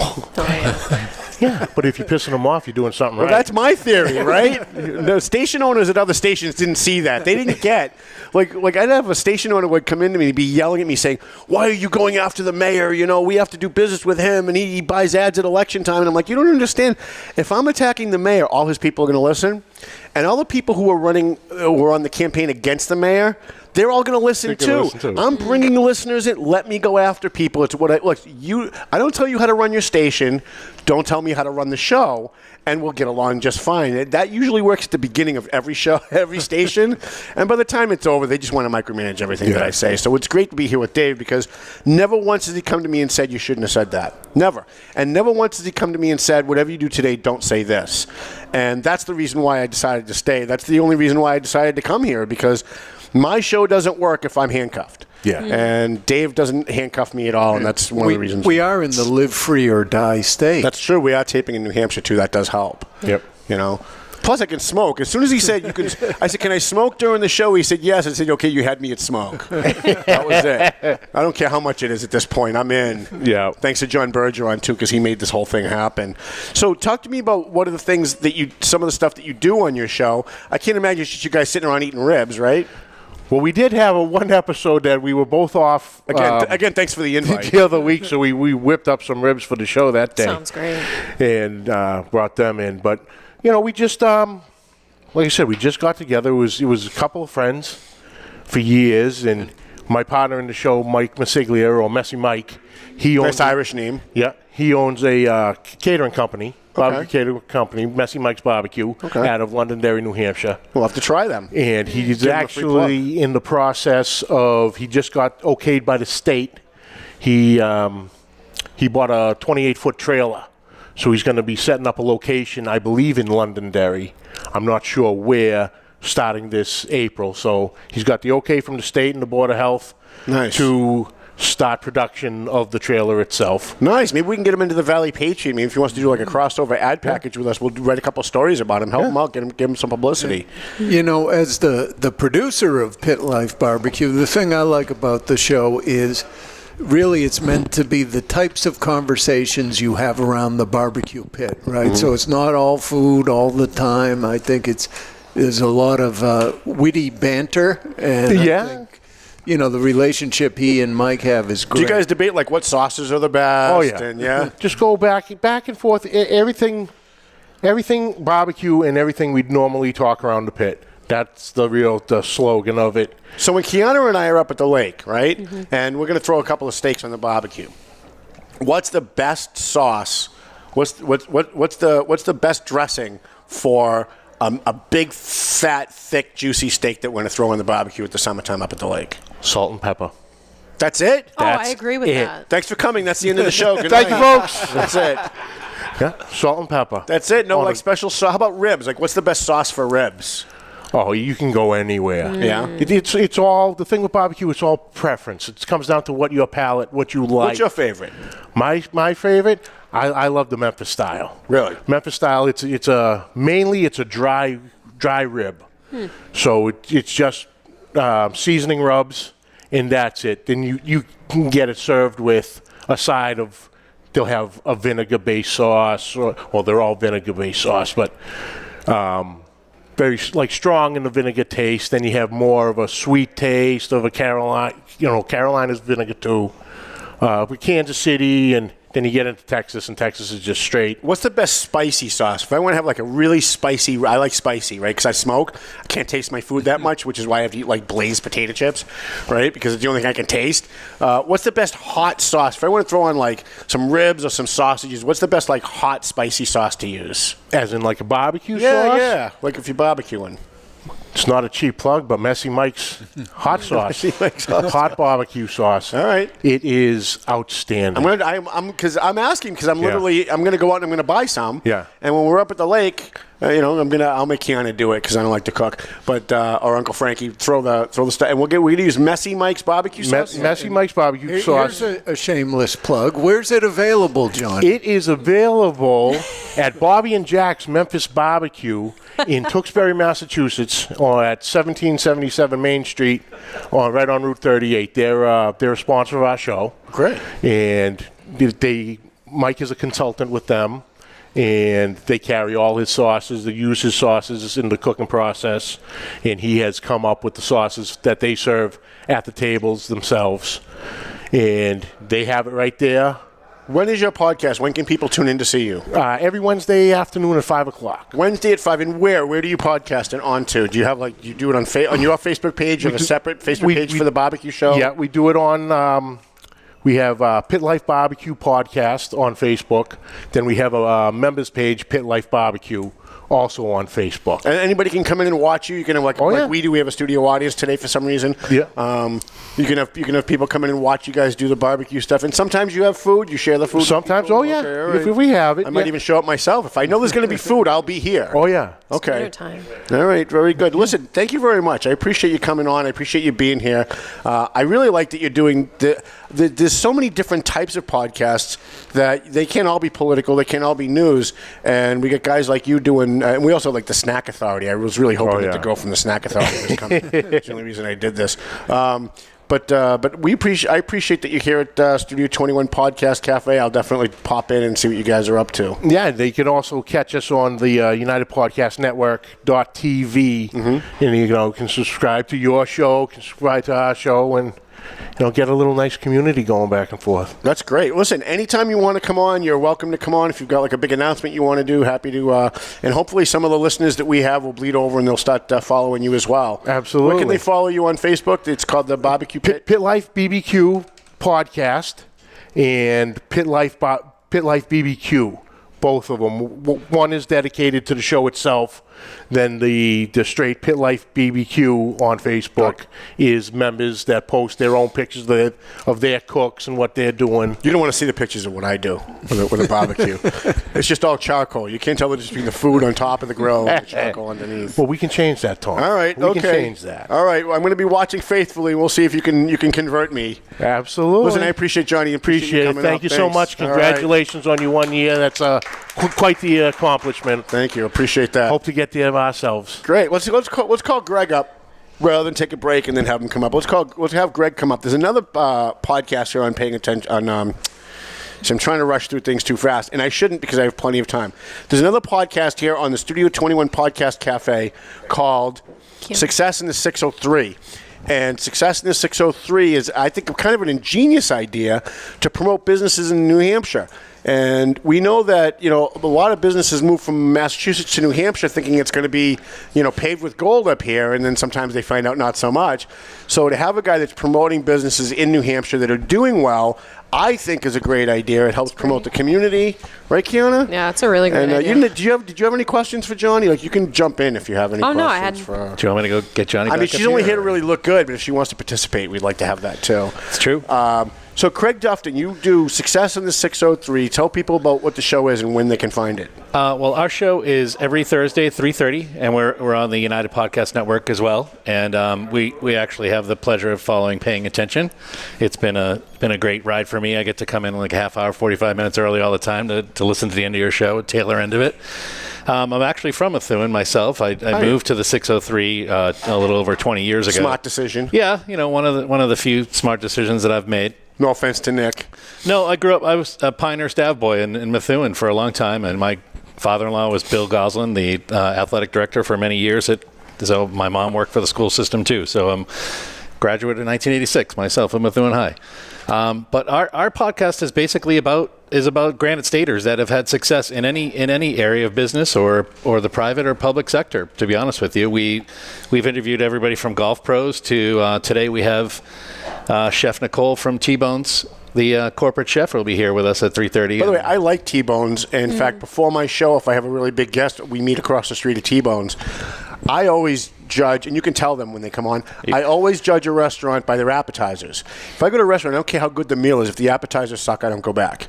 And so when I go to T-Bones, appetizers are great. They are. They're actually better than TGI Fridays, which is my favorite appetizer place to go. So the fried pickles are pretty good too. Yeah. So so I'm at T-Bones quite a bit now. So I'm excited to have Chef Nicole on today. That's going to be I was trying to get her to come in here a little early to bring some food for us. Maybe we can get like a free appetizer coupon from her or something. You buy one, get one free. We'll do like a review or something. So congratulations on your 1 year anniversary. It's quite an accomplishment. Thank you. As someone who's done working on my 8th episode right now, wondering how the 9th one's going to happen. I understand completely how it goes. You just do what I do. You just get it in front of the camera and just make it up as you go along. Yeah, we're gonna have a few of those. Dave will be our backup. Right. And Ed's always. I know that I'm doing well because Ed doesn't talk so much in my show, so that Donna and I are dinging and donging off of each other. Donna Morris, my co-host. I like about that show, I also happen to produce that one. I only like it because of Dawn, quite frankly. Well, the diversity of guests is great. They're from all different walks of life, so it's a very diverse show. Even though it's interview format, it's not the same thing over and over again. Last week we had the lieutenant from. She was actually pastor from the Salvation Army, for the Greater Derry Salvation Army. We're helping her raise some money. The Rotary Club I belong to raised $1,200 for her on Ringing the Bell on Thursday night. By the way, Salvation Army, $1,000. I always tell people don't ever give to charity, right? But there's one or two places that you can give that 100% of what you give actually goes where it's supposed to go. Yep, And Salvation Army is one of them. is definitely one of them. Absolutely, They were very short on their budget in the Greater Derry area. And so they needed to raise about $20,000, and I'm hoping they got there. Yeah, me too. I donated me too. a few I'm a big fan of the Salvation Army. There's very, very few places you can donate money, and the money that you give goes where it's supposed to go. Great program. Don't give to the Red Cross. Don't give to the United Way. It's a total money pit. The money that you give is never going to go where it's supposed to go. It never does. And all of these concerts that they have, Haiti relief and Japan relief, and anytime there's a tragedy or a hurricane, the money never goes where it's supposed to go. But Salvation Army, it does. So Yes. I appreciate them. Yeah, it was a great interview. I love the interview where you just kind of say hello, and then 35 minutes later, everything is wrapping up, and you're like, what just happened on the show? And we've been really blessed to have that in the last 7 episodes. Tell me about some of the success in the 603, some of the businesses, especially maybe some of the new businesses that you've come to that are really doing well in New Hampshire. Well, we had 2 weeks ago, we had Fox Life Sciences on with us a couple of weeks ago, and what an amazing journey he had. He went from Michigan all the way through Cambridge area, the medical area there, and then finally decided that he's going to live in the Wyndham area and have his business in Salem because he read about Nashua being in the top 50 places to live, which is a total lie. Right. Well, it got that guy here, so it worked a little bit to our favor. So, but now he's made his home here. He has an online business for science gifts, as well as he does these amazing takes regular science beakers and all the different instruments that you would use every day, makes them easier, disposable, more recyclable, and easier for the people that are working with them every day to handle. So it's made a better mousetrap, basically, Now, have you had Alex Telcon on your show yet? No, January 10th, actually. Oh, so he's going to be January 10th. Yep. He's our friend. He's been very good to the Valley Patriot. He's been very good to the Paying Attention podcast. He was my guest a couple of weeks ago. Give us a preview of some of the other people that are going to be coming on your show. Well, we have, again, Chef Nicole today. We're going to have Admiral Jim Smith on our show in the next couple of weeks. He's a great 9/11 story that he had where he's in NORAD during that whole unfortunate event that we had in our country. They were tracking Santa on Christmas Eve. Yes, he always tracked Santa. That's true. He's a retired brigadier general. We have actually Gene Shaheen is going to be coming on our show. Oh boy, I'd love to be on that one. Well, the great have part me on about, as a guest that week. I am. I'd like to say that I'm a little bit more conservative myself, but I think the great part about our show and your show too is as evidence with Nick here, is that the people that have the chutzpah to come on the show. You really have to give them credit for wanting to come in and learn something. They may learn something new. I mean, they may not agree. I mean, we're probably in the most polarized time in our lives. I mean, as humans, I don't think we could be more polarized. But I think the great part about shows like yours and shows, where someone has an opinion that's not the same as yours, is that you can come on that show knowing that you have a totally different opinion than that person, but you can still try to learn something from that person. Right. I think that's important. No, I actually have a question for you. Okay. 2 in 1 almost. First of all, how are you selecting the people that you want to highlight to come on the show? And also, along with that, is this a platform for business owners who are in the 603 who would like to get some information out? Is that something that they can contact you on and become highlighted? Yeah, there's a little bit of that as long as the story is good behind it. We're not necessarily here to promote businesses, but we do have great sponsors. So if they want to get promoted that way, that's a great way to do it. But we are basically right now we're just going through word of mouth from other people that we've been talking to, different stories that I'm looking at and researching every week, and he's sending out emails to different people. And I think the guests that we're going to be coming up in the next 12 or so weeks are going to reflect really the best of. They may not be doing the best things in the world. They're things that you're not going to necessarily think of as success in your own mind, but they are successes in what they're doing, and that's what we're trying to highlight is the success in the Salvation Army, their success in banking, their success in golf. Awesome. We had Joanne Flynn, a professional golfer, on. She's an amazing success story, amazing philanthropist. We're trying to get Joe. We're going to have Joe Farrow on the show. There's a bunch of different people interesting people. They're still out there in the northern, and luckily we have this media right now that I can appeal to people. If you do have a great story, please contact us at 6S in the 603, and we'd love to hear the story of anybody. Yeah, you know, the thing about free speech is if you don't have a vehicle to get your free speech out in today's in today's media environment, you can write a letter to the editor, to the Eagle Tribune or the Lowell Sun or the Boston Globe, and if it's 5 paragraphs long, they're gonna publish 2 paragraphs, right? And they're gonna cut what they want to cut. Talk radio is pretty much dead. Right? I mean, you've got Howie Carr, but try getting into his show. You get, at the national level, maybe you get like a Rush Limbaugh or a Levin, try getting into their show. So having a podcast like this and having a vehicle like this that Dave has set up gives people who have a voice a vehicle in order to get it out. Absolutely. And so hopefully that's helping you guys out a lot. I think so. I think they're great stories. And that's kind of the one major reason why I got into the podcasting to begin with, because I'd listened to all the national success stories. You can hear Jim Rome anytime you want. You can hear, Tony Robbins, all these other people. But you want to hear like New Hampshire success. You want to hear about people that are, like we're going to have Josh Judge on our show, the meteorologist from WMUR. He's an author. He's got a great story. I mean, these are great stories that people can appeal to. And there may be another young 20-year-old Josh Judge that's trying to get out there and become a weatherman. And how do you break into that industry? How do you do the things that you do? Right. So those are the stories we're going to share. Well, listen, remind people again how and when they can watch your show, where they can find you. I just posted your podcast page on our thank page. you. That's a great place to start. Again, we're on the United Podcast Network.tv. You can follow us there. We're on YouTube as well. We have our own chamber. We're sponsored by the Greater Salem Chamber, so we're on our chamber podcast too for those people too as well. So we're taking it from a local level, and hopefully we'll stretch it all the way out across the 603. And I appreciate you guys having me on here. Listen, I'm hoping that you're going to have a lot of success. I'm hoping all the podcasts here have a lot of success. Feel free to reach out to us if there's anything we can do to help you out. Appreciate it. And same to you. Craig, Happy New Year, everyone. Craig, once you have enough success on the podcast, you can interview yourself. Yeah, right, because you'll be the success in the 603. I can give it my best shot. I don't get along with myself. Just invite me on to interview you, and then we'll do it that way. Yeah, there you go. I appreciate it. Well, thanks so much. I appreciate it. Let's take another quick break. Ed Sullivan, and then when we come back, I'm going to bring up John Cuddy. I thought I saw Jonathan walking around. I thought we were going to get him up here, but we've lost. Actually, before you go, I got a copy of this. I got a copy of my book for you. And I really should have given one to Nick, but I think he actually bought one. We'll be back after this on Paying Attention. I'll buy one. Does it go for money?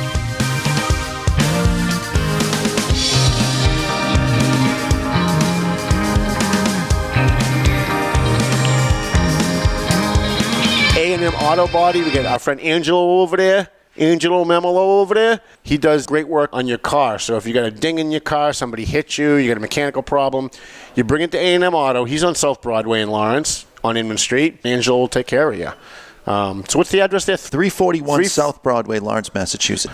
I don't know why these guys love me so much. I really don't. But Twin Lights, let me tell you how dedicated I am to helping my sponsors.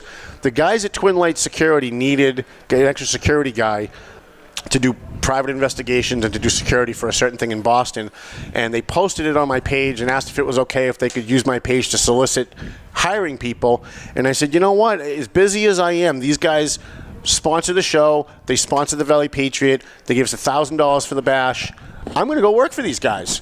So I called up Pat McLaughlin and I said, look, you help us every single time we need something. Whenever I put out a call, you're there. If you need an extra person and you're short, I'll take the night off and I'll come work for you. And so I have been. I've been doing some work for them because they're helping us. And so there's no reason why I shouldn't be able to find a way to help them in the meantime. So if you need security, or if you're getting divorced and you need a private investigator, if you have a business and you need a private investigator or security, you want to call Twin Lights Security. They're based out of Gloucester, but they're very local. If while I'm driving around Lawrence, I get shot and killed, make sure you get my body to Perez Funeral Home, because we do business with the people who do business with us. And he's on South Broadway with it's the old Scott Funeral Home. If you're an old-time Lawrence resident, it's the old Scott Funeral Home on South Broadway. Perez Funeral Home at 298 South Broadway in Lawrence. They do crematory services. They do all the stuff that they're supposed to do, right? And Mike's a big fan of the show. He followed us when we go live. He's an advertiser now in the print edition of the paper, and he's now sponsoring this program. Perez Funeral Home and Crematory Services, 298 South Broadway in Lawrence. We appreciate him. Franklin Veloz from Veloz Auto Group. He specializes in people that have maybe bad credit, no credit. Maybe you haven't had a job for a long period of time, so you don't think that maybe you qualify for a car loan. Usually, they want you to have a job for a year or more. He specializes in getting people who have bad credit or no credit or maybe spotty credit, getting them into a used car. He used to work for Charlie Dare's Commonwealth Motors for a long, long time, so he knows his stuff. I think he was the credit manager over there or something. So he knows what he's doing, and he follows us live, too. I really appreciate that he does. Every time I see him pop on, I'm very excited about it. And I was there yesterday to deliver his newspaper, and he said he's already had customers come in from us talking about him on this show. So we appreciate Veloz Auto Group. Go see Franklin. He's at 17 Mass Ave. It's right at the very beginning of Mass Ave on the Lawrence-North Andover line.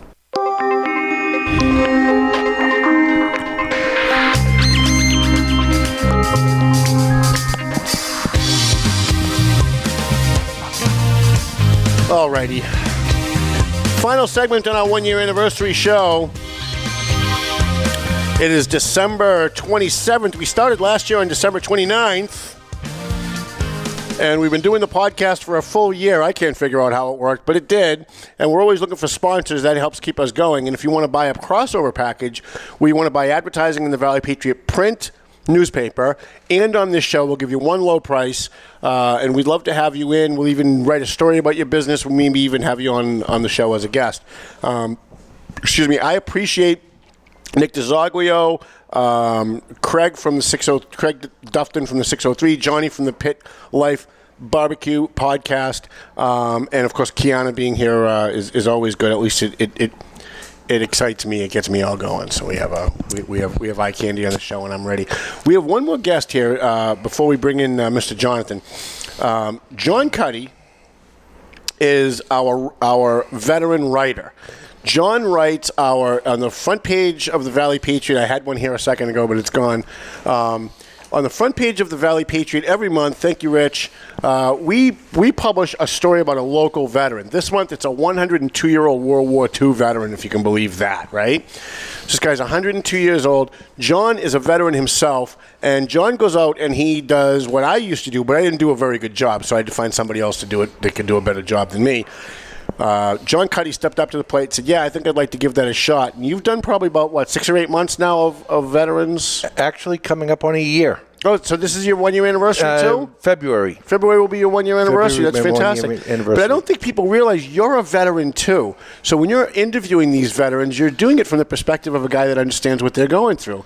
Talk about your military service. Well, unlike Peter, I served in peacetime. I was in 4 mobile construction battalions. My first deployment was to Adak, Alaska, the middle island of the Aleutian chain. And my last deployment was to El Salvador, helping that nation rebuild after their decade-long civil war. But unlike gentlemen like our hero of the month, Peter Fantasia, I served in the rear with the gear. So, and what branch of the military were you in? I was a Navy Seabee. Wow, you were a Navy Seabee? Yep. No kidding. I've actually written a couple stories about some Navy Seabee. It's a pretty tough job. I enjoyed it. I retired in '95 and been with FedEx ever since. How long were you in the armed forces? A little over 16 years. Wow. So you didn't just go in for like 1 or 2 tours. You were in for a while. No, I served in 4 different battalions. Wow. So talk about what it's like for you when you're interviewing some of these World War II heroes that were like storming the beaches at Normandy. So for you, it must have been something really, really interesting. Hey, hold that up for a second, Tom. The article on Mr. Fantasia. So this is Peter Fantasia, and this is typical of the veterans I've been interviewing all year. These World War II gentlemen are in their 90s, early hundreds. Peter's 102. He was captured at the Battle of the Bulge in France, and he was captured along with a Army lieutenant and an Army sergeant. He was a medic. He was tending to the wounded lieutenant and the wounded sergeant. And when the German infantryman came up on him, it's in the article, he says to the sergeant, Sarge, I'm going to move to the right. When I move to the right, shoot him. The German infantryman replied in an American Southern drawl, I wouldn't do that if I was you. The German infantryman, who was a member of the German Army, was born and raised in Arkansas. And if you read the article, if you grab a copy of this month's Valley Patriot, you can read that this was fairly common. The United States was in a depression in the 30s. A lot of German and Eastern European immigrants, Italian immigrants, moved back to the old country. Because better to be poor and hungry with family than being poor hungry over here, because it was a worldwide depression. So this gentleman that captured them was born and raised in Arkansas. And if you ever watched the series Band of Brothers, there's a similar incident where they capture some German soldiers, and the sergeant, I believe his name was Malaki, Sergeant Malaki says, "Where you from?" And he said, "Portland, Oregon." The German soldier he captured was born and raised in Portland, Oregon, and moved back to Germany before the war broke out. The year of interviewing these World War II vets has been one of the greatest experiences of my life. These guys grew up during the Depression. One of the submariners I interviewed this summer in July didn't wear shoes in the summer to save his shoes for the winter. And we don't grasp that today in America. Right, yeah. Well, because we're so rich now, right? We don't understand what some of the sacrifices were that people in previous generations had to deal with. These gentlemen have been outstanding. I interviewed 9 World War II veterans, and then in November for Veterans Day, I chose a young lady who was on active duty, and she joined the Navy when she was 17 and took advantage of what the Navy had. Fast forward now, she's in her 30s. She's a commander in the Navy. She went to the Naval Academy. She's a Navy hard hat diver. She's a Navy medical doctor, and she's qualified in submarines. Wow. She went to college, grad school, and medical school with no student loans. Wow. She's now a medical doctor stationed in Virginia, and I think you have to grab the November Valley Patriot to read that article. And you can always get the previous editions of the Valley Patriot online. If you go to valleypatriot.com, there's a search bar at the top. You type in the word edition with an E-E-D-I-T-I-O-N, and that's how we tag each print edition. So when we upload the PDF of each paper, we tag it with the word edition. So if you go to the top of the search bar and you type in edition, all of the print editions will pop up, and you can pick the one that you want to download and read. Jumping back to Peter real quick, he's 102. I had a great conversation with him.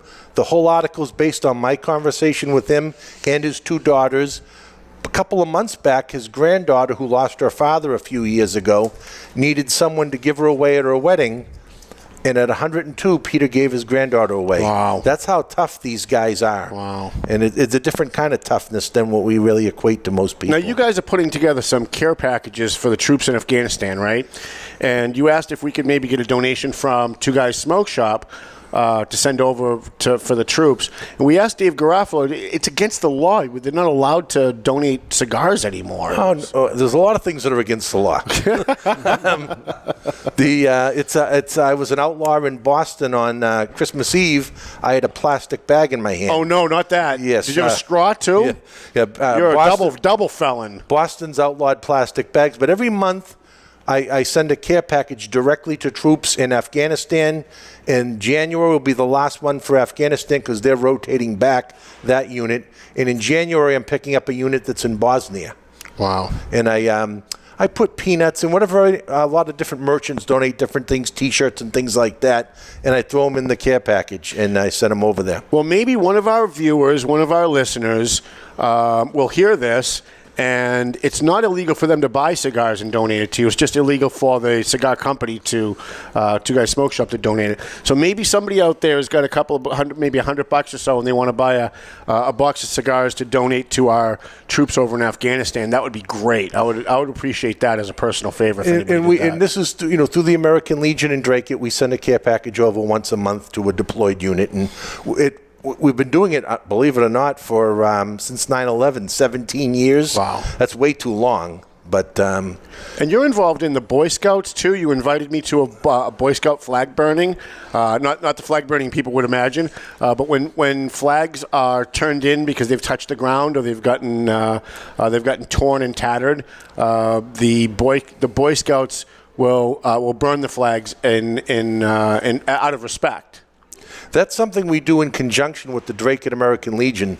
The Drake Boy Scouts, there's 5 scout units in Drake, and the Drake American Legion work together. We have a flag retirement station behind the Legion that's open 24/7. So if you're driving by the Legion and you have an old worn-out flag, it doesn't have to be American. It can be state flag, county flag, city flag, whatever. You drop the flag in the bin, and then the Boy Scouts periodically throughout the year have a public ceremony where they solemnly retire the flags, which is the correct way is to burn them. And we do it on Flag Day. We did it on Veterans Day. We'll do it several times throughout the year. But for those of you who have worn-out flags or unneeded flags, drop them in the bins. The American Legion's on 574 Broadway in Drake. Go behind the building. You can't miss it. It says Flag Retirement. Turn in your flags there. And there's 2 metal bins. You just put them in one of the bins, and the Boy Scouts will take care of it from there. That's a joint effort between the Drake Boy Scouts and a natural partnership with the Drake Legion. I have to be honest with you. I may have to go back to writing I may have to give you a month off and go back to writing the Hero Veterans column just so I can write one about you. I'm desperately focusing on the World War II veterans because they're dying very fast, and their stories are fascinating.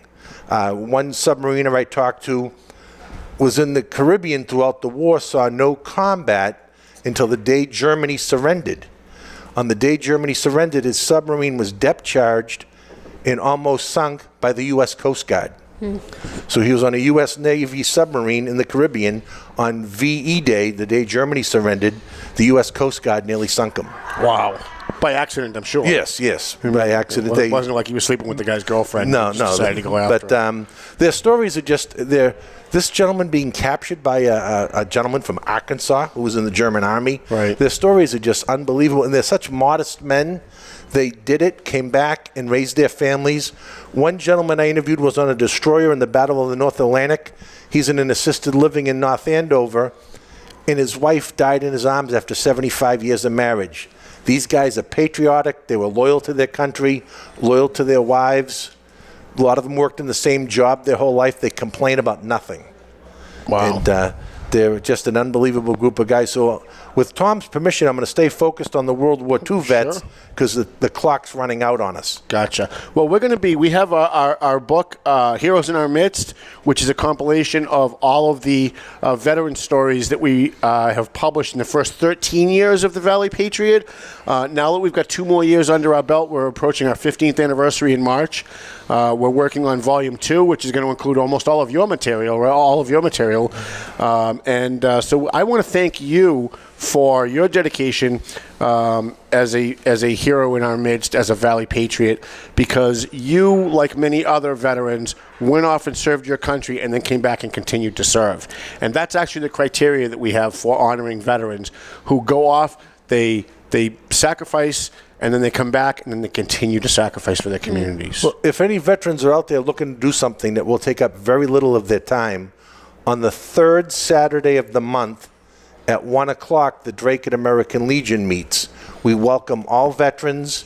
It's around $40 to join. If the only thing that's stopping you from joining is the $40, come on by. We'll work something out. And we'll have you do dishes in the back. Well, we want all veterans, male, female, all eras, to come by, join the Legion. It's a lobby group. We wrote the first GI Bill in '45, way before my time, but we actually authored the first GI Bill. And we need all veterans to come by and join the Legion.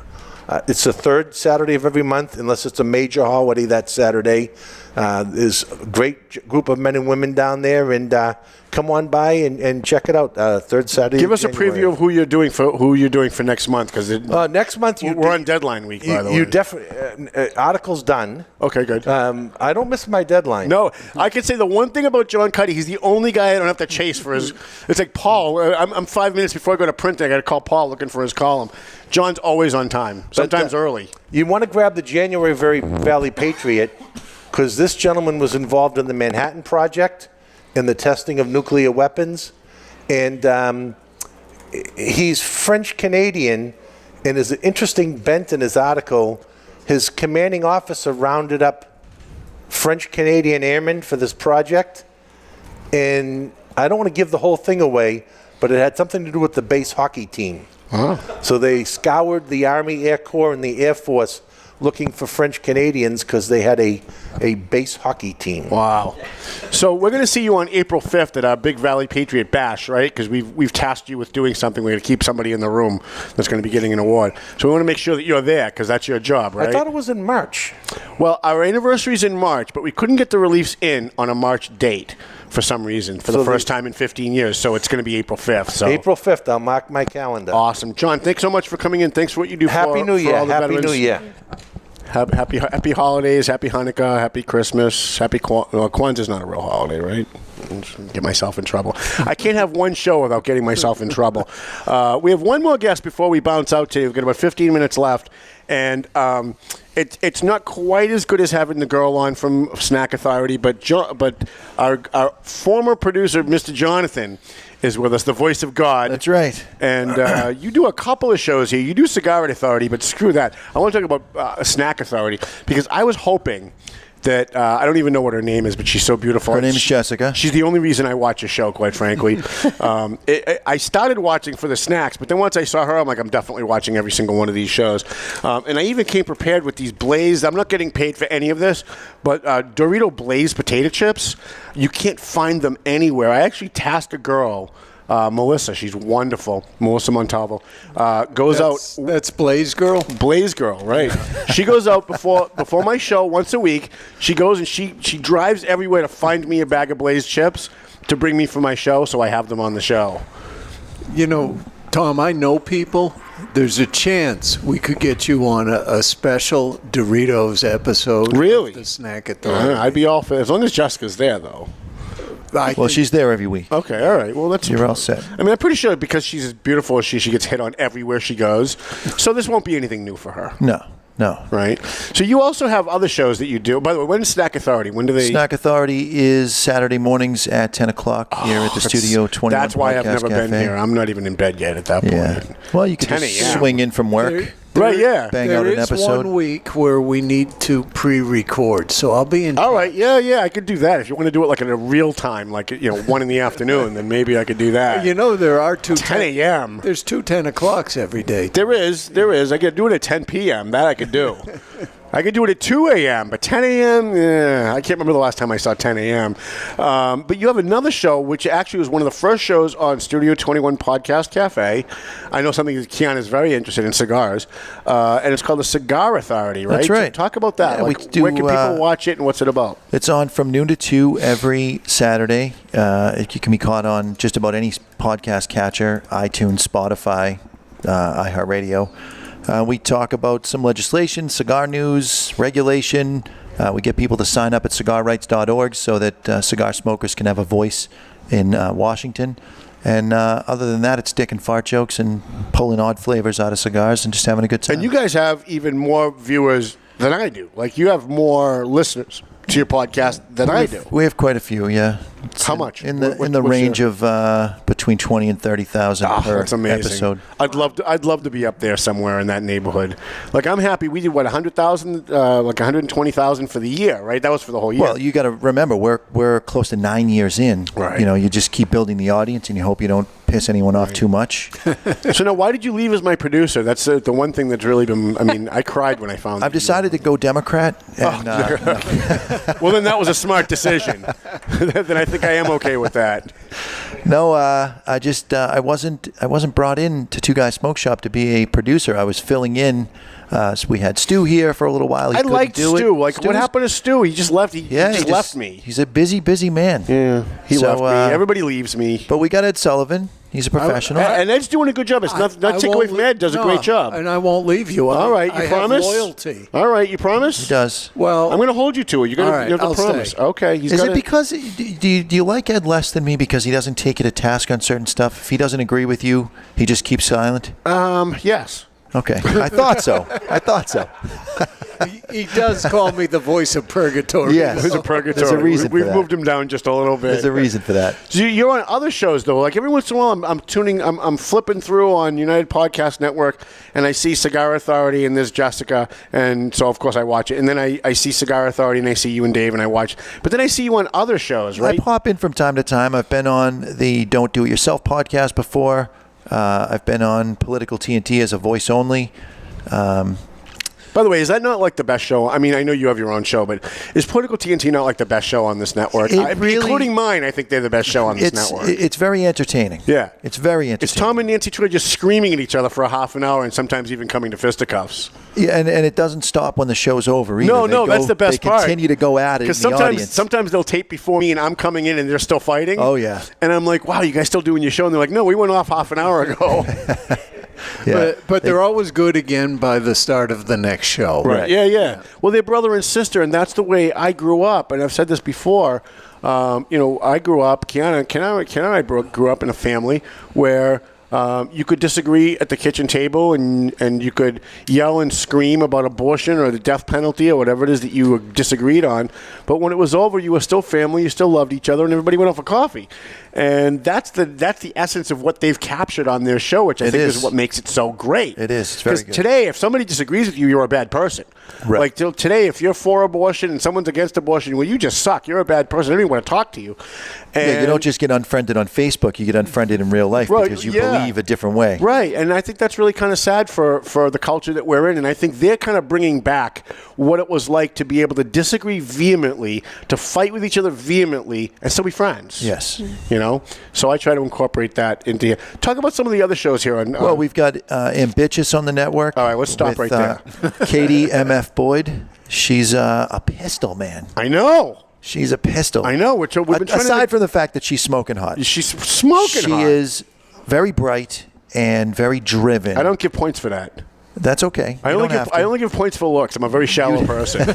You don't have to. But yeah, she's so driven, and she has her little group of ambitches that come up and watch the show, and her following on social media is when pretty does she impressive. tape? Because maybe I just have to come into the audience. Is it Tuesdays?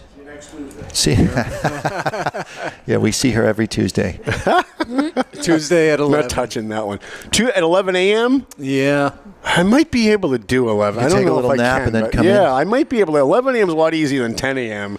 It sure as hell never going to see me at 9 a.m. That's for sure. Right, no, that'll never happen. So at 11 a.m. and she talks about what? She I just turn the sound off and just watch. She's very focused on women being women, and I'm all for that. Being okay with being a woman and being okay with being a driven woman and being outspoken. So she's not like a feminist, right? Like she's not going to be offended. No. She's not a hashtag Me Tooer. Okay, she's if the guy really gets under your skin or touches you or looks at you in the wrong way, you punch him in the mouth. Like she's that girl. She's about redefining the word bitch to mean being in total charge of herself. Ah, I see. Or himself. I see. Well, because I'm an honorary bitch. Yeah, so I know you are. I'm in. I've often said that about you. Yeah, I follow her. I've been trying to work out a way that we can do a crossover where she can be on my show, I can be on her show. Except if she's bringing her husband though, I'm out. You know what I mean? Like I at least need to pretend that she's single while I'm sitting here flirting with her. You can look out and see Mr. Taekwondo staring at me. I can't handle that at all. Yeah, he's a kung fu master. It's like dating a cop's girlfriend. You just don't do it. Right. You know what I mean? So, some of the other shows here on Studio 21. We've got the Ashholes that tape on Wednesday nights at 4 p.m. There's the Writer's Block, which is my wife's podcast. Yes. You've been on the podcast. I have, and that's why we wanted them to come on today. We were hoping they would be here. I was hoping they were going to show up too, but my wife is out getting some sort of cryogenic soak going on. I was more interested in Mandra coming, but... I don't blame you. She's hot. She is hot. She's hot. And we've got Tom and Nance have another show, the Don't Do It Yourself podcast. Yeah. He mentioned that. That's for contractor referral. Yeah, like you don't want to try and redo your own cabinets because you're just going to screw it up. Hire somebody that knows what they're doing. Absolutely. You know what I mean? Like I'm horrible at all of that stuff. I hire people to do my grocery shopping. I don't do anything in my house or in my office. Seriously, I have a grocery girl. I've got a cleaning girl. I don't do anything for myself anymore. But I love the concept of don't do it yourself because it gives me an excuse to not do anything. Well, and all the contractors are vetted by Tom and Nancy Troy. They either know them personally or they've done some extensive background checks. Mm-hmm. And they offer a discount. That's correct. People who mention the show, great. 10% discount. Great. We have to find a way to make some money off of all this crossover stuff. Maybe we can get some advertising out of that. That'd be great. Right? We also have the Studio 21 Podcast Cafe show. New show coming up called The Dueling Comedians featuring comedian Tony V, and he'll be bringing in a guest coming on. Nice. That's one you're going to want to subscribe to now. Go into iTunes, type in Dueling Comedians, and hit the subscribe button because that show is going to be off the hook. January 8th will be the premiere. Nice. Excellent.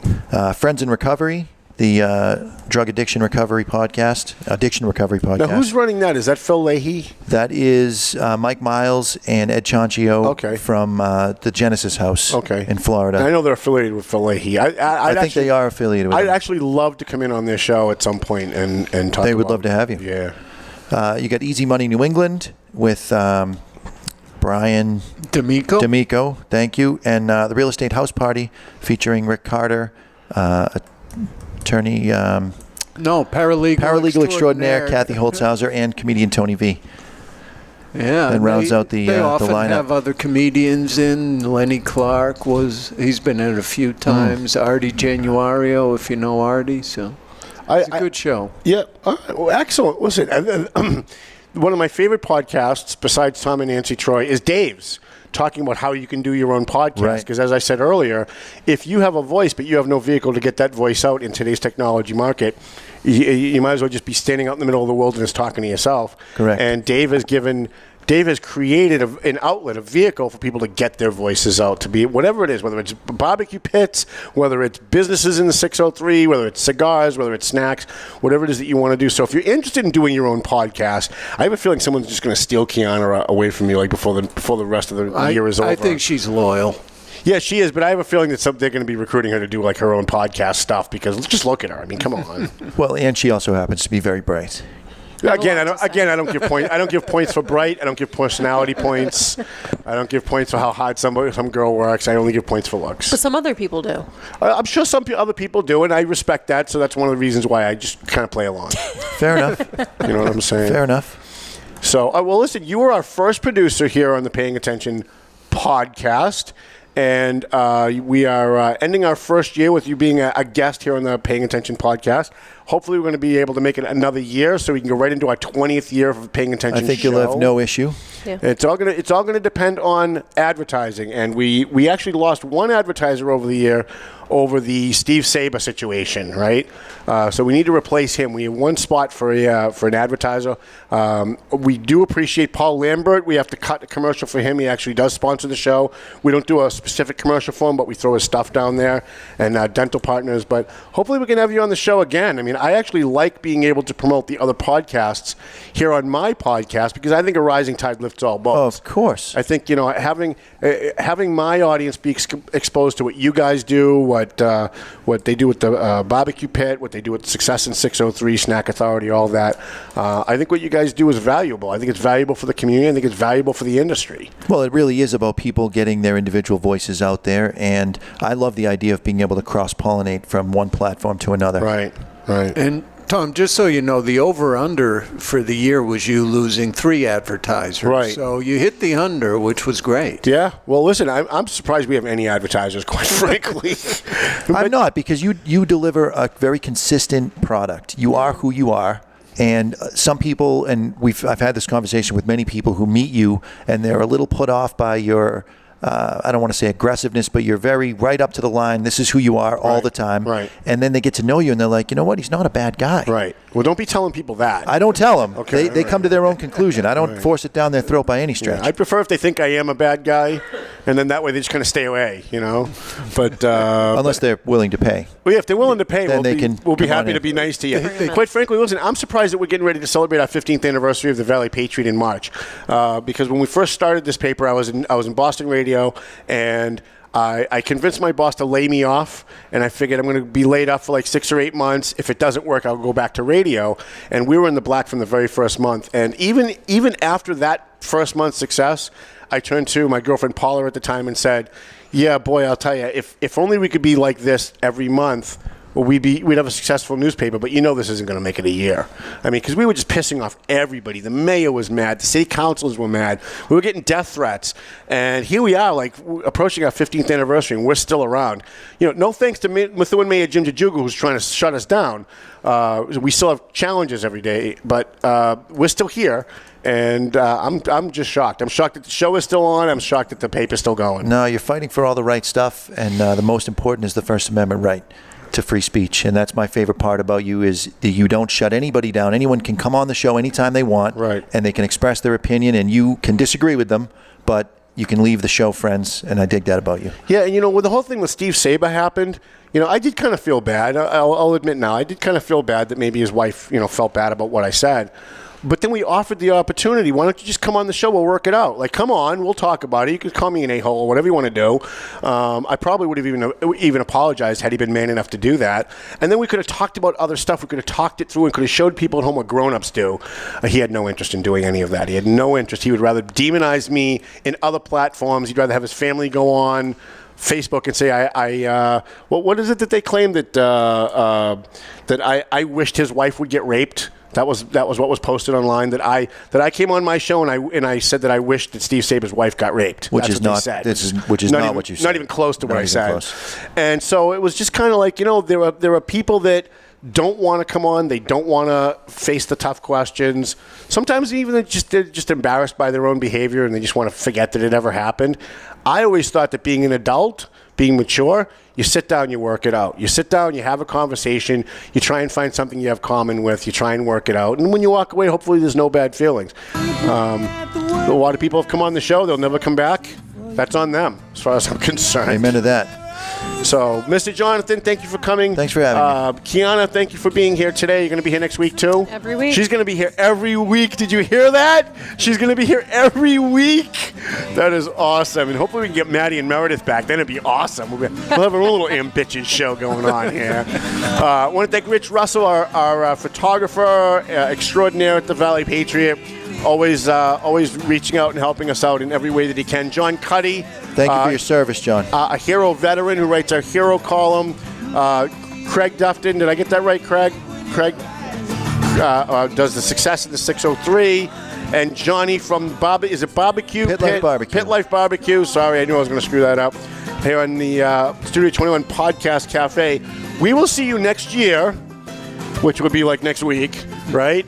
And we're going to have a very special guest next week, so make sure you tune in. Thank you, Ed Sullivan, for being our producer. But mostly, thank you to Jonathan Bergeron for making this show happen. And thank you to Dave Garofalo for having the balls to not only put me on, but to keep me on when I get out of line.